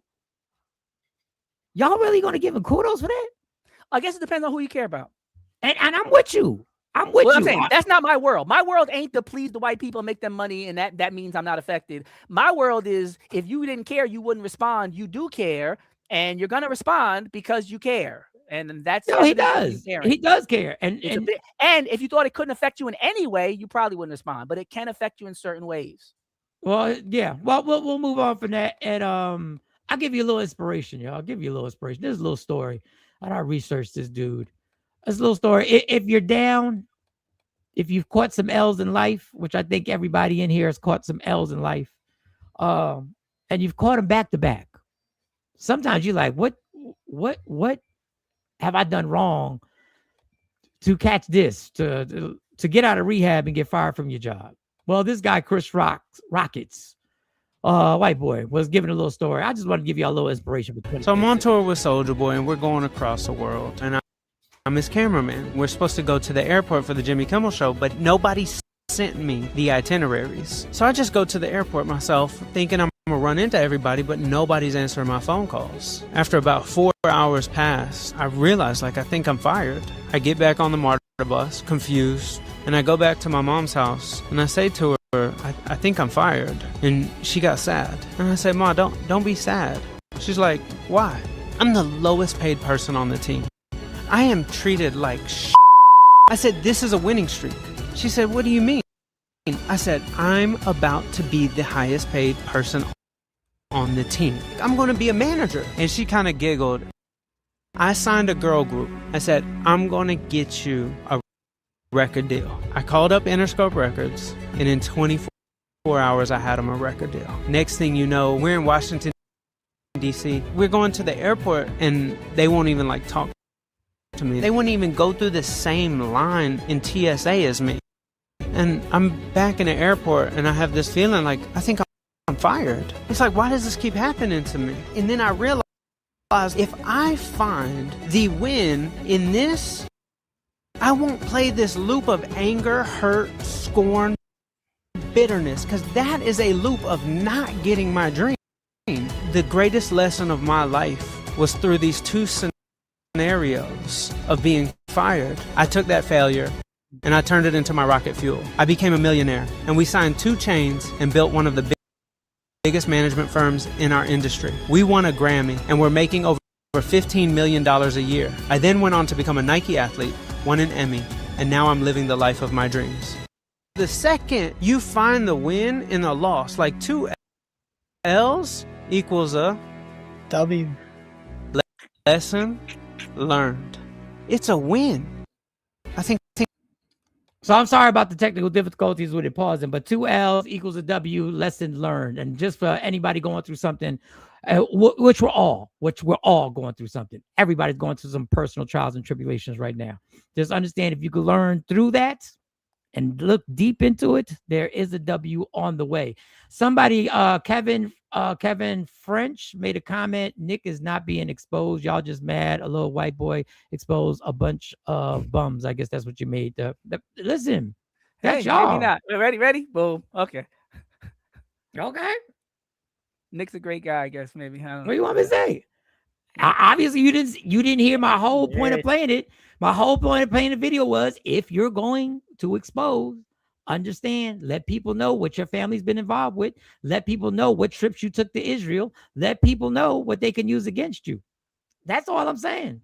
Who said he was little? I didn't do that. That's how you view him. You view him as a little white boy. If you would like, I ain't heard nobody say that. You're the first person to say that. No, well, Kev, I guess the little white boy. They say every accusation is a confession. Billy says so many variables fell into place for Aubrey Graham. It had to be a plan. I don't know. Facts. Kim from Marlon, facts. Facts 50 sure did. I don't know if it was the loss. You know what's funny? I remember somebody said this to me one time. They was like, yo, if everybody keep telling you, maybe there's something to it. And I've always been receptive to people giving me advice that doesn't try to change me or contradict me or try to chop me down personally. And I remember somebody close to me gave me some advice like that. Like, not that they're right, but if you keep hearing it from people that you don't got beef with, that you normally trust and respect, and they say, like a Papoose, right? Papoose don't jump out and stuff normally, right? Papoose don't even say his own stuff. So let me take it from an outside perspective and be less emotional with it.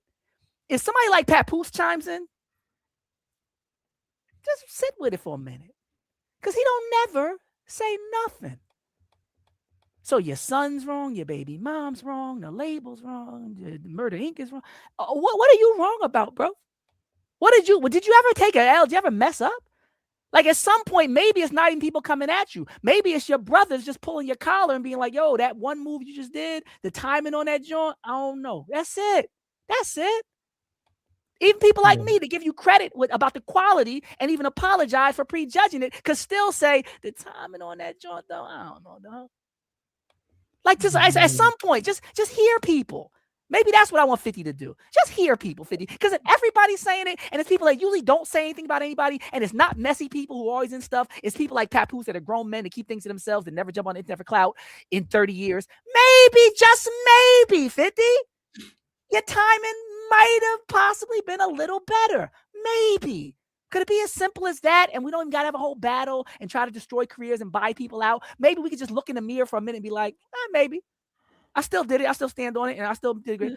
All that could be true. Or maybe look in the mirror and be like, maybe they're not trying to hurt me. Maybe they really just trying to have or a or critique. or unlike everybody else, maybe he's just going to be consistently what he is.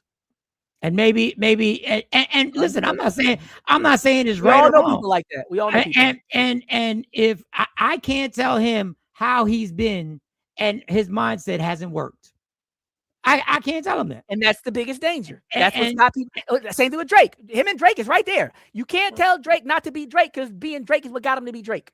Being all fake with the ghostwriters, with the images, with taking dialects, being fake and a thief and not being genuine. That's what got him there.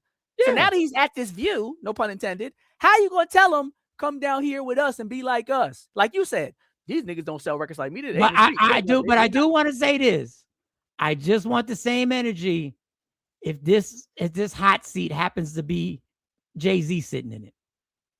That's all I'm saying. Jay-Z learned his lesson with No. He hasn't learned anything. Let me give an example. The bullying that I'm critiquing, if you listen to the song Takeover, that was an unprovoked attack. Jay-Z was 50 before 50. Jay-Z was the preemptive striker who tried to end careers for people who like Nas, who did nothing to him. What happened after Ether? Have you seen that side of Jay-Z again? Have you seen Jay-Z? No, his side is still there. It's just that he said, "Oh shoot." He doesn't use it lyrically. He doesn't do it. Exactly, Mike. No, wait. That shit. We're not gonna veer off. I'm saying the sleeping giants out here. No, you're not gonna veer off the point. The point I said is, if it happens, I want the same energy.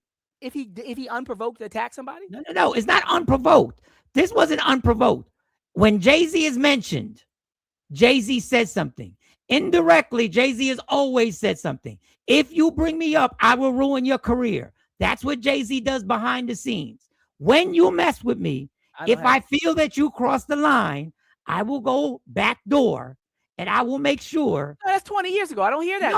No, it's not. I don't hear Jay-Z doing that. No, it's not 20 years ago because it even with Fat Joe, he signed Jim Jones. Even with people who spoke against Tidal, he addressed it and then started finagling things in the background allegedly to make sure you were gonna get screwed. So Jay-Z does not allow you to speak, and this is why even Joe Budden will say, "I don't speak on Jay-Z," because he knows. Joe Budden has said that publicly on the podcast. I don't want that problem.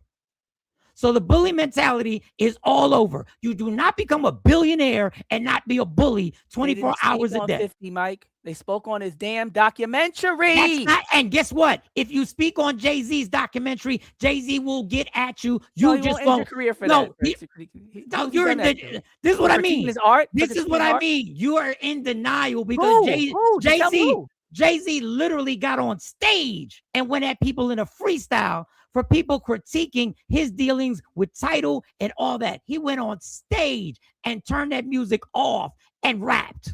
I saw it. That wasn't an attack, saying the only people you attack look the same as you.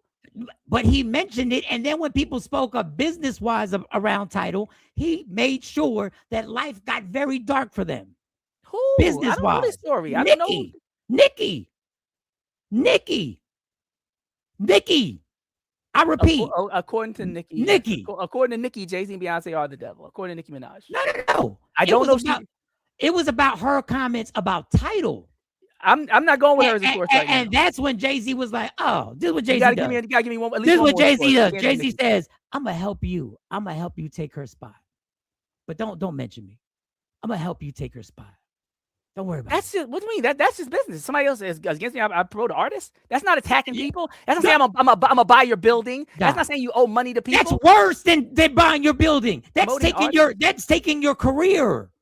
I'm going to make sure. You're saying you're not with me no more. Well, you're saying you're not with me, so I shouldn't promote anybody now. Okay. No, I don't know. You're when it comes to Jay-Z, we can agree to disagree. When it comes to Jay-Z, you're in total that can be part of it, but this ain't the same. But this ain't apples to apples at all. No. It's apples that Jay-Z's attacks on people, on bullying people. That's why people in the industry don't speak on him, because they know of the ramifications that have happened. It's the same Diddy situation, not the same. I don't mean sexually. I mean business-wise. They will destroy you if you speak against them. Jay-Z is just like Leo Core and the rest of them. If you speak against them, they will destroy you financially and business-wise and make their connects go, we don't fuck with you no more. And that's bullying at its highest form. Wait, my connection mess with you if you're talking against me? Yes. My connects should rock with my people that are trying to destroy me. Your connects who have no problem with the person, will then act accordingly, and you will say, I'm going to do this and this and this. If you want to keep this relationship with me, we're gonna blackball them out the business. That's how he allegedly. That's how he does things. That's how I move with my friends. If I find out you're against my friends, I am kind of against you. So I don't know. I'm not a good example. We're not friends. We're business partners. We're not friends. But you said bullying and attacking. I don't see promoting another artist as bullying and attacking. But it is an attack because he does it to get at you. He does it to get at you. He uses his influence in the business to get at you. That's why people are fear saying anything about him. Maybe it's the lack of the personal attacks that make it different. I don't know. Yeah, because he's smoother with it. He's the devil that nobody sees. Well, then 50 needs to evolve and grow. But 50 doesn't need to evolve. Well, if that's if what you think, if you want to be compared, if you want to compare to people growing, you got to grow too. But these people aren't growing. They're what they're doing is gaining more. Or evolving, whatever the word is. If evolve your strategy, 50. They're not here for the evolving of the strategy. They will evolve the strategy. What they'll do is get more power to make sure I'll have the connects. And I said it a few weeks ago. We need to know who 50 is with that is able to get every legal angle on these people immediately. Immediately. I don't know if we want to know the answer to that. No, we probably don't. And I don't care. Once again, this whole discussion is a mindless distraction. Yeah, I don't know if my sound works, but I do have I could try to do a sound check for you. When do people typically take down their Christmas decorations? Miss Clark said she just wanted. Some people say New Year's Day. If it took you a long time to put up them decorations, if you spent money on them decorations, if you want to keep them bitches up for 2-3 weeks afterwards, you keep them damn decorations up. If you feel that I don't even know when they're coming to get these lights in front of my house. We put Some the people lights do it up. till the tree starts dying. I've seen that too. And that's why I don't deal with the real tree. If you're a real treer, if you do the real tree, yeah. When you see browns, it's time to take it off. Y'all on some Stephen King, Needful Things angles. It's everything in here. It's the first show of 2026. We're off to a spot. Once again, let me just say this. Can Jay Black, if you're watching, we want you to get better. We want you to get better. You said he had COVID though, right? Oh, no. I thought you said he caught a bug or something. No, it was the flu. Oh, okay. No, but no, a lot of people who have caught the flu recently. The difference between them and the COVID people is the people who I've heard took a COVID test. I'm being honest. I've heard of a few people catching the flu. The only people that didn't say flu was when they took a COVID test, and they facts on facts. 100% of them, like 5 people, said I had COVID. Facts on facts. So maybe you got the flu, but I am saying COVID just swept through, and I heard a lot of people just got a bug, and a lot of people were testing positive for COVID. Facts on facts. Play the drop. Nope, you ain't never lied about that one. Let's go. Those would be facts on facts on facts on top of facts. All right, somebody said they keep theirs up to their birthday. I keep mine up until after my birthday, which is your birthday's the 21st. Oh wow, that's ironic. I don't leave my Christmas tree up after New Year because of superstition. What's the superstition? I guess it's bad luck, I guess. Yeah, what happens? Aside for yup legs and bullshit, people will say it on a microphone, but they won't have the energy. If you were face to face with them, it's cool though. Okay. Shut the fuck up. That's some dumb shit. Niggas sound like bitches when they say shit like that. All right. Welcome to the Young Fearless 2026. You talk dumb shit, you're gonna get it right back. Well, he didn't say anything. He didn't say anything. No, I'm just saying, but I know when people say that, it sounds sidebar, it sounds slick third person. It sounds like you got something you want to say, but you ain't saying it. So stop with the subs. If you got something to say what you saying. Don't have your little side conversations and halfway tough in the side conversation. I put it on. I want it all in 2026. I want it all. I'm tired of you coons. What did Lay say? Wanting to make white people feel good ass niggas. I'm tired. What the legs say? You too, Shirley. I didn't know what legs. Shirley, be safe. Have a great day. Is Shirley leaving? Shirley, have a great day. Have a great day. I missed it, Shirley. I missed it. Because it reminded me of Jeffrey Dahmer. Remember when they found out about Jeffrey Dahmer, what he was doing? Yeah, I want to see you pull this together. Bring this in. Go ahead. Jeffrey Dahmer didn't dress tough. Jeffrey Dahmer didn't look tough. Jeffrey Dahmer didn't have performative masculine aggression or what we were talking about in debate and bullying and attacks and all those and street and all that stuff we just had a conversation about. But guess what? He had more bodies than all of them put together. So all of that talking tough and looking tough and face to face, it don't mean nothing. Because the niggas that'll bomb Nigeria might have never went to war. But he'll stop giving water to Colorado and kill tens of thousands of people, even though when it's time for him to go to war, he got bone spurs. So he's more dangerous even as a bitch-ass nigga. So even if somebody is scared to talk face-to-face, like Mike was saying about Jay-Z, it don't mean they're not even more dangerous.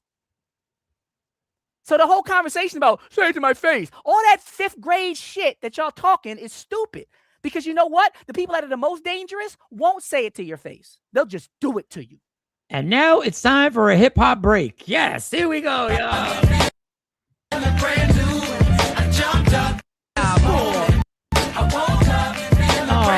what's wrong with my clip? Something going on with the clips. I don't know. I ain't gonna do no sound with the presentation today. No sound. Skip the sound. No, your sound should be good, but we'll see. I did while I was scrolling. Let me see the videos. We might have got.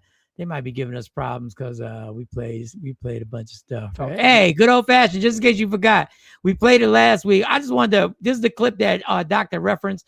And you brought up the COVID, and you brought up the flu, and it's weird how in 2025, 2026 right now, we actually aren't scared. We just go, hey, you got the flu, you got COVID. Which one is it? You know, you got the flu, you got COVID. Which one is it? And there was a lot of people yelling, COVID ain't nothing but getting sick and getting the flu and stuff like that. And people die from the flu and all that other stuff. So I said, I saw this clip that I wanted to play. And here's a little classic from Bill Gates. Classic Bill Gates. Billion people. That's headed up to about, now the world today has 6.8 billion people. That's headed up to about 9 billion. Now, if we do a really great job on new vaccines, healthcare, reproductive health services, we could lower that by perhaps 10 or 15%. Well, common sense would tell you if you have a man standing in front of you saying he's going to reduce the world's population by 10 or 15% using vaccines, what does that mean to you? It means somebody's going to die because you put a vaccine in them. It doesn't mean you're going to save people. That's pretty much common sense in my brain. But yet I saw him say it. He said it.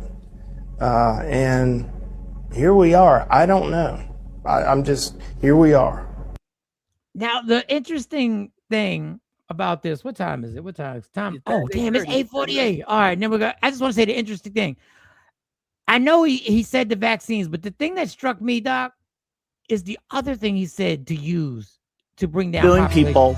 That's headed up to about, now the world today has 6.8 billion people. That's headed up to about 9 billion. Now, if we do a really great job on new vaccines, healthcare.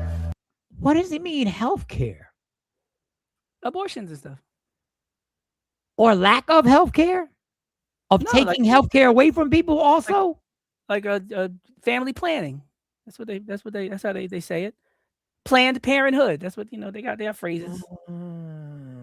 Clinics. And I was thinking, I was like, so when I saw it, I said, so what the abortion thing, Planned Parenthood, but is it also, let's see how much healthcare we can take from people and keep them from having healthcare? Well, no, I think his way of population control deals with providing care, because when he comes around, the population goes down. So he has a different approach. KT thought to say, KT thought the same thing, but you're right. It's probably his version of it, but lack of healthcare. Look at what he done to ACA. But I get what Doc is saying, because that would be Bill Gates' strategy. Than Bill Gates, yeah. Same end result. All right, man. Listen. But we won't say that to Bill Gates' face. You know what that's the equivalent of? You want me to give you a good equivalent? Before you say that, I just want to say that. I really don't want to get this started in 2026 with Doc and Coke. I really don't want to turn this into no, it's Doc and everybody in 2026. I'm Charles White. Doc and everybody, but I especially don't want to get this motivated. And I know Jay Black, if he was here, would put gasoline on the fire.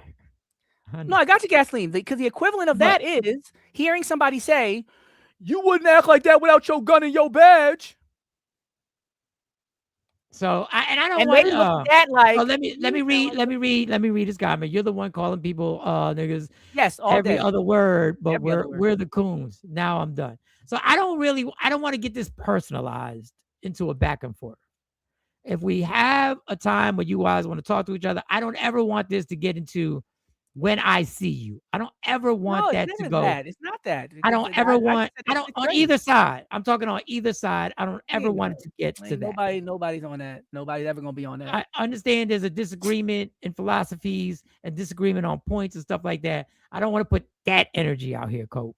I don't want to put that energy out here, Coke. Jobs and see their families. You don't mess with no man with no job that don't see their family. Leave that person alone. Leave that man alone. My grandma was from North Carolina and showed me all the superstitions. All right, let's see. I'm going to remove, maybe because I have these clips here, I'm going to remove the clips, Doc, and you can get the floor. It's been a lively 2026. Yo, it's crazy because people really think that saying the N-word has anything to do with being a coon.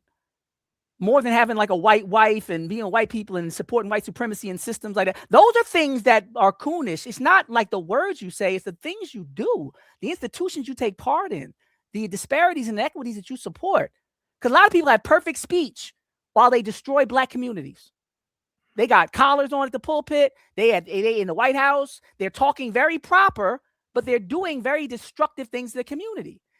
Meanwhile, there's people like Fred Hampton, who might have like a 9th grade education, who don't talk all proper, who might be adding so much value and life to the community, even though he might speak with a speech impediment. So we really got to make sure we delineate effectively between the way people talk and bring their message and what the actual message and the impact they have on the community. Because all that respectability politics and proper speech, because it sounds more white, that shit going in 2026. All right. Ms. Clark said, can the N-word RIP? Can the N-word RIP? Never on that type of time. We all grown. All right. So let me get to this. And let me see, Doc. I'm going to bring this up. We're going to do a test run real quick. I'm going to bring it up. Oh, not doing the sound. I'm good. I ain't going to do the sound. You sure? Yeah, I got the slides. I mean, we got a few minutes. I'm going to talk. I'll talk for a few minutes. So you still want this up, right? Yeah, leave the slides up. I'm just going to do slides. Okay. All right, cool. Let me get everything organized. Let me get the comments out of there. All right, Cypher, this is the last comment. And once again, I said what I said. I don't want this to go anywhere. I don't want it to turn into a negative for everybody. I want it to be a conversation. I learned a lot from Doc, to be honest, but I don't like some of the shit he says, calling me a coon like you know me. Come on, man. All right, so that one we can rejoin this conversation later. Let me get right here. Oh shoot. So is there a way to critique a comment without it being taken personally? I don't know. I thought that was possible. I don't get that. Like if you say something and somebody says something about what you say. Oh, I don't know. Like, do I have to do? I didn't think I had to give that lesson. Like, that's the lesson we need to work on and be like, I'm critiquing what you said, and that's a coon ass comment. I don't know you personally, so I can't comment on you personally. But you can't separate the two. So everything that so when you make a comment, nobody can say anything about it, or you're gonna say they're hating on me or they're attacking me. You ready, Doc? You ready? If I say grow up, I'm wrong. Like what am I to do with that? All right, I don't know. The Doc is not responding to comments in 2026. No, you gotta respond. You gotta respond. Because they're gonna say, "Oh, he called me. He attacking me." Well, I guess they feel. I guess the coon word can be taken as a personal attack, not just a word. They be like, Doc, that's why the woman ain't with you, Doc. They be like, you triggered and you like, come on, man, come on. Like, what are we doing? Are we doing this or not? Every day. I know I'm on the show, so I should take a little more. And I own that. but y'all can't take nothing. Damn. Intro, please. Make some noise. Time to get your knowledge up and get ready to write down some facts with Dr. Aaron Smith. The words of the brother, Sissy. All right, Doc. It's the floor is yours. I don't know what to do with niggas, man. People don't want you to say the N word. And I said in 2026, I wanted to curse less. So I'm on the same team. But what other word? Okay. If we're going to get rid of words like bitch ass niggas, then we're going to have to really at least reduce bitch ass nigga behavior. Can we make a deal? I want to stop saying bitch ass nigga, but I need the world to, I want to stop saying coon, but I need less coon commentary. Let's work together. Let's both be responsible. I'm going to say it less and y'all going to do it less. You dumbass nigga. You ain't gonna be a coon and a bitch ass nigga and be like, well, you don't say it. Nah, nigga. How about you look in the mirror and stop cooning, nigga? Maybe you cooning. Nigga, please. Because I'm echoing, but go ahead, Doc. Yeah, I'll do a couple minutes. I don't know what to do with niggas at this point. Go ahead. Black people or people, listeners. I ain't policing shit. I'm Charleston White out here, nigga. This is called Rooming in the Master's House. Peep the date, 2019. I've been talking about these people I don't know. I might have went away. Let me see if I can get it back. See, Coons done got me. Yeah, it's called Rooming in the Master's House. This book is a book called Invisible Jim Crow, not to be confused with Michelle Alexander's book, The New Jim Crow. This book came out first. It's contemporary ideological threats to the internal security of African Americans. He talks about something called racial reduction, which is when somebody tries to remove race as a part of the conversation and context. Sound familiar? Invisible Jim Crow. Maybe you want to check it out. Michael Tillotson, he actually went to Temple University, but he talks about how dangerous it is when people, especially black people, come around and try to remove or reduce the impact of race from conversations and realities of African Americans. And this is called Rooming in the Master's House because I won't say coon today. I'll say house Negroes. Can I quote Malcolm X? Is that okay? Can I quote Malcolm? I have no problem. Yeah, no, I'm not sure. I'm saying I'm saying I'm just putting out there. Maybe Malcolm, if Malcolm ain't right, then it ain't gonna be right. But yeah, these house Negroes. This is Colin Powell with Nixon and Reagan before they pushed him upon us when he got done bombing all them brown countries and everything, and they said he should run for president. So I'm gonna skip some of these videos. I was gonna talk. This is an article by Barack Obama in the Post. Ooh. And the title was, I don't know if you see the title with this. Let me see. I moved it. There you go. Obama says some folks don't like me because I'm black. 2014. Is he being divisive? He mentioned race. Matter of fact, Barack Obama gave a whole speech about race in Philadelphia. And he talked about his white grandmother being scared of black people. I guess that's the problem with those liberals in that cage.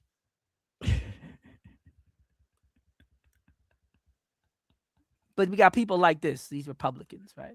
Mm-hmm. He was talking about fried chicken in this clip, but they don't need it. I mean, apparently they can't do no wrong. There's Hillary Clinton at the black church talking about something. I don't feel no waist high, put on a fake accent like Iggy Azalea. And this is Mitt Romney talking about who let the dogs out while he was with the black people trying to get the vote, similar to Joe Biden talking about swimming with the black people and rubbing the hairs on his legs and how he knows cockroaches and Junebug.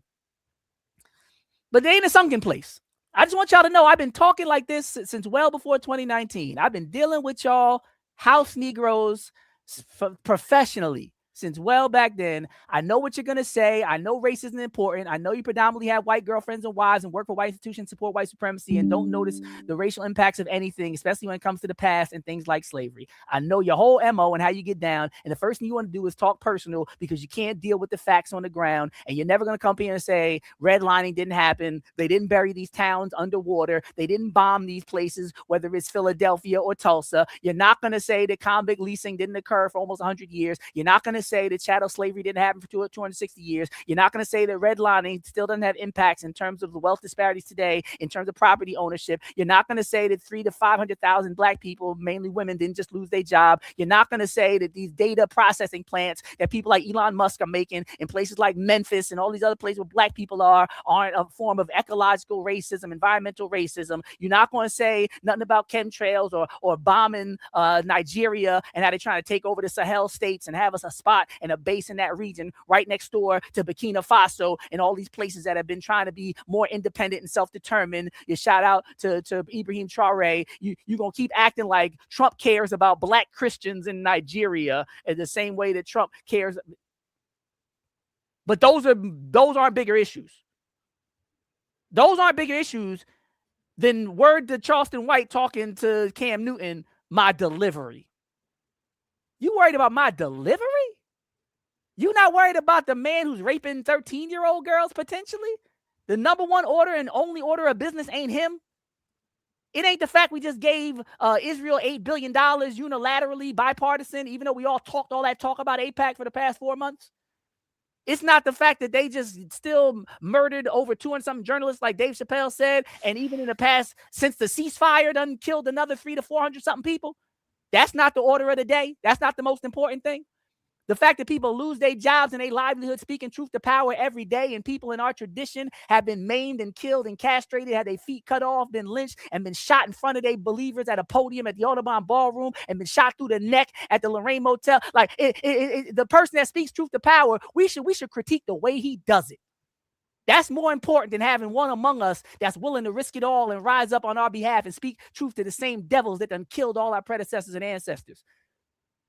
But I just wish he didn't curse so much. I'm just telling you, there's historical precedence to these respectability politics and people that worry about the way things are done, because they told Nat Turner he was doing too much. They told Malcolm and the Honorable Elijah Muhammad they was doing too much. But the same people will say we need more cops on the street, but will never once say they did a program with the Nation of Islam, who has the most consistent, widespread, well-known, established record of reforming black men possibly on the planet. So for all the initiatives y'all do, for all the community work some of these institutions do, why ain't y'all never work with the nation if you really want to help?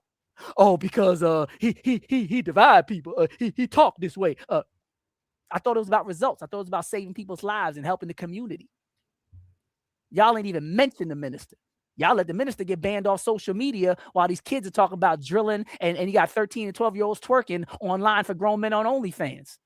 But instead of bringing back the energy and the wisdom that you can have seen a proven track record of people that you respect, like Malcolm X and Muhammad Ali and Marcus Garvey, all people who have been influenced by the Honorable Elijah Muhammad, you would rather his number one representative on the planet Earth, the Honorable Minister Louis Farrakhan, not be on Facebook, not be on Twitter, and not be on Instagram. You should be fighting for that. Don't fight for the professor not to say nigga. Fight for the truth to be told. Fight for people with proven results in our community to have a better voice and place in our community, and not put people who can't even control themselves and their emotions on the side of the road without shooting, killing, or beating on us to have more presence. I'm done for the day. Y'all niggas got it. Ladies and gentlemen, Dr. Aaron Smith.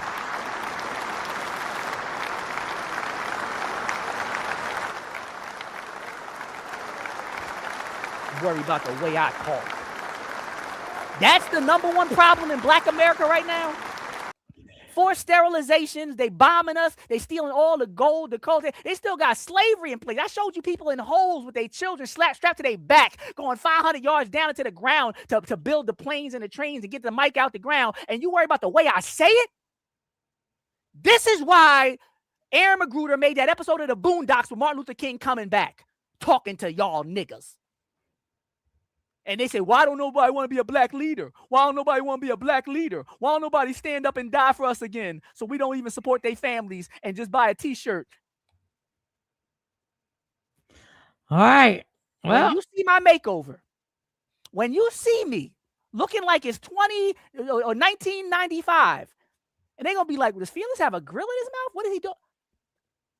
Tried with y'all niggas. Ain't going to work this way. It ain't going to work. This is a great show. This is the moment where everything I've been saying for the past 3 weeks was confirmed and solidified.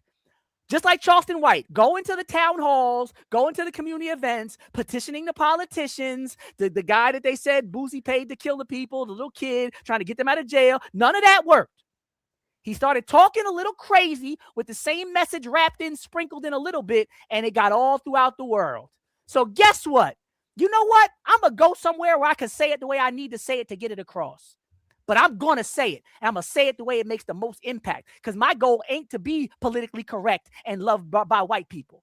My goal is to save as many black people that talk like this as I possibly can. I'm going to meet them where they are. You want Bible? I became like them so I can win them. That's what Jesus told them. And I'm going to become like them, and I'm going to win them while y'all worry about how somebody says it. Great show, everybody. First show of the year. Thank you for all the cash apps. Thank you. I totally forgot. You see, I appreciate every single person who has sent me a cash app. I totally appreciate it. It's the first Friday every month. The church, anybody can get it. Thank you. Let me see if I can get everybody. Oh, God, why is my phone acting like that? Shabu, thank you, Kim. Kim. Big words like that in jail, Mike, when they in the trap house. You really think they're not talking? You think they're not using the N-word? I don't know. Are we trying to go and get the people or not? Are we trying to relate to the people or not? This is how they talk. Go outside. Niggas, like, where do y'all be at? In your cubicle? In your squad cars? Like, where do y'all be at that y'all think that we can really just not talk like everybody in Philly talks like this? 99% of Philly talks like this. But y'all claim to want to help. Yeah, well, you know. And I'm in Jack and Jill. I'm in the fraternities. I'm in the church. But I don't stay there.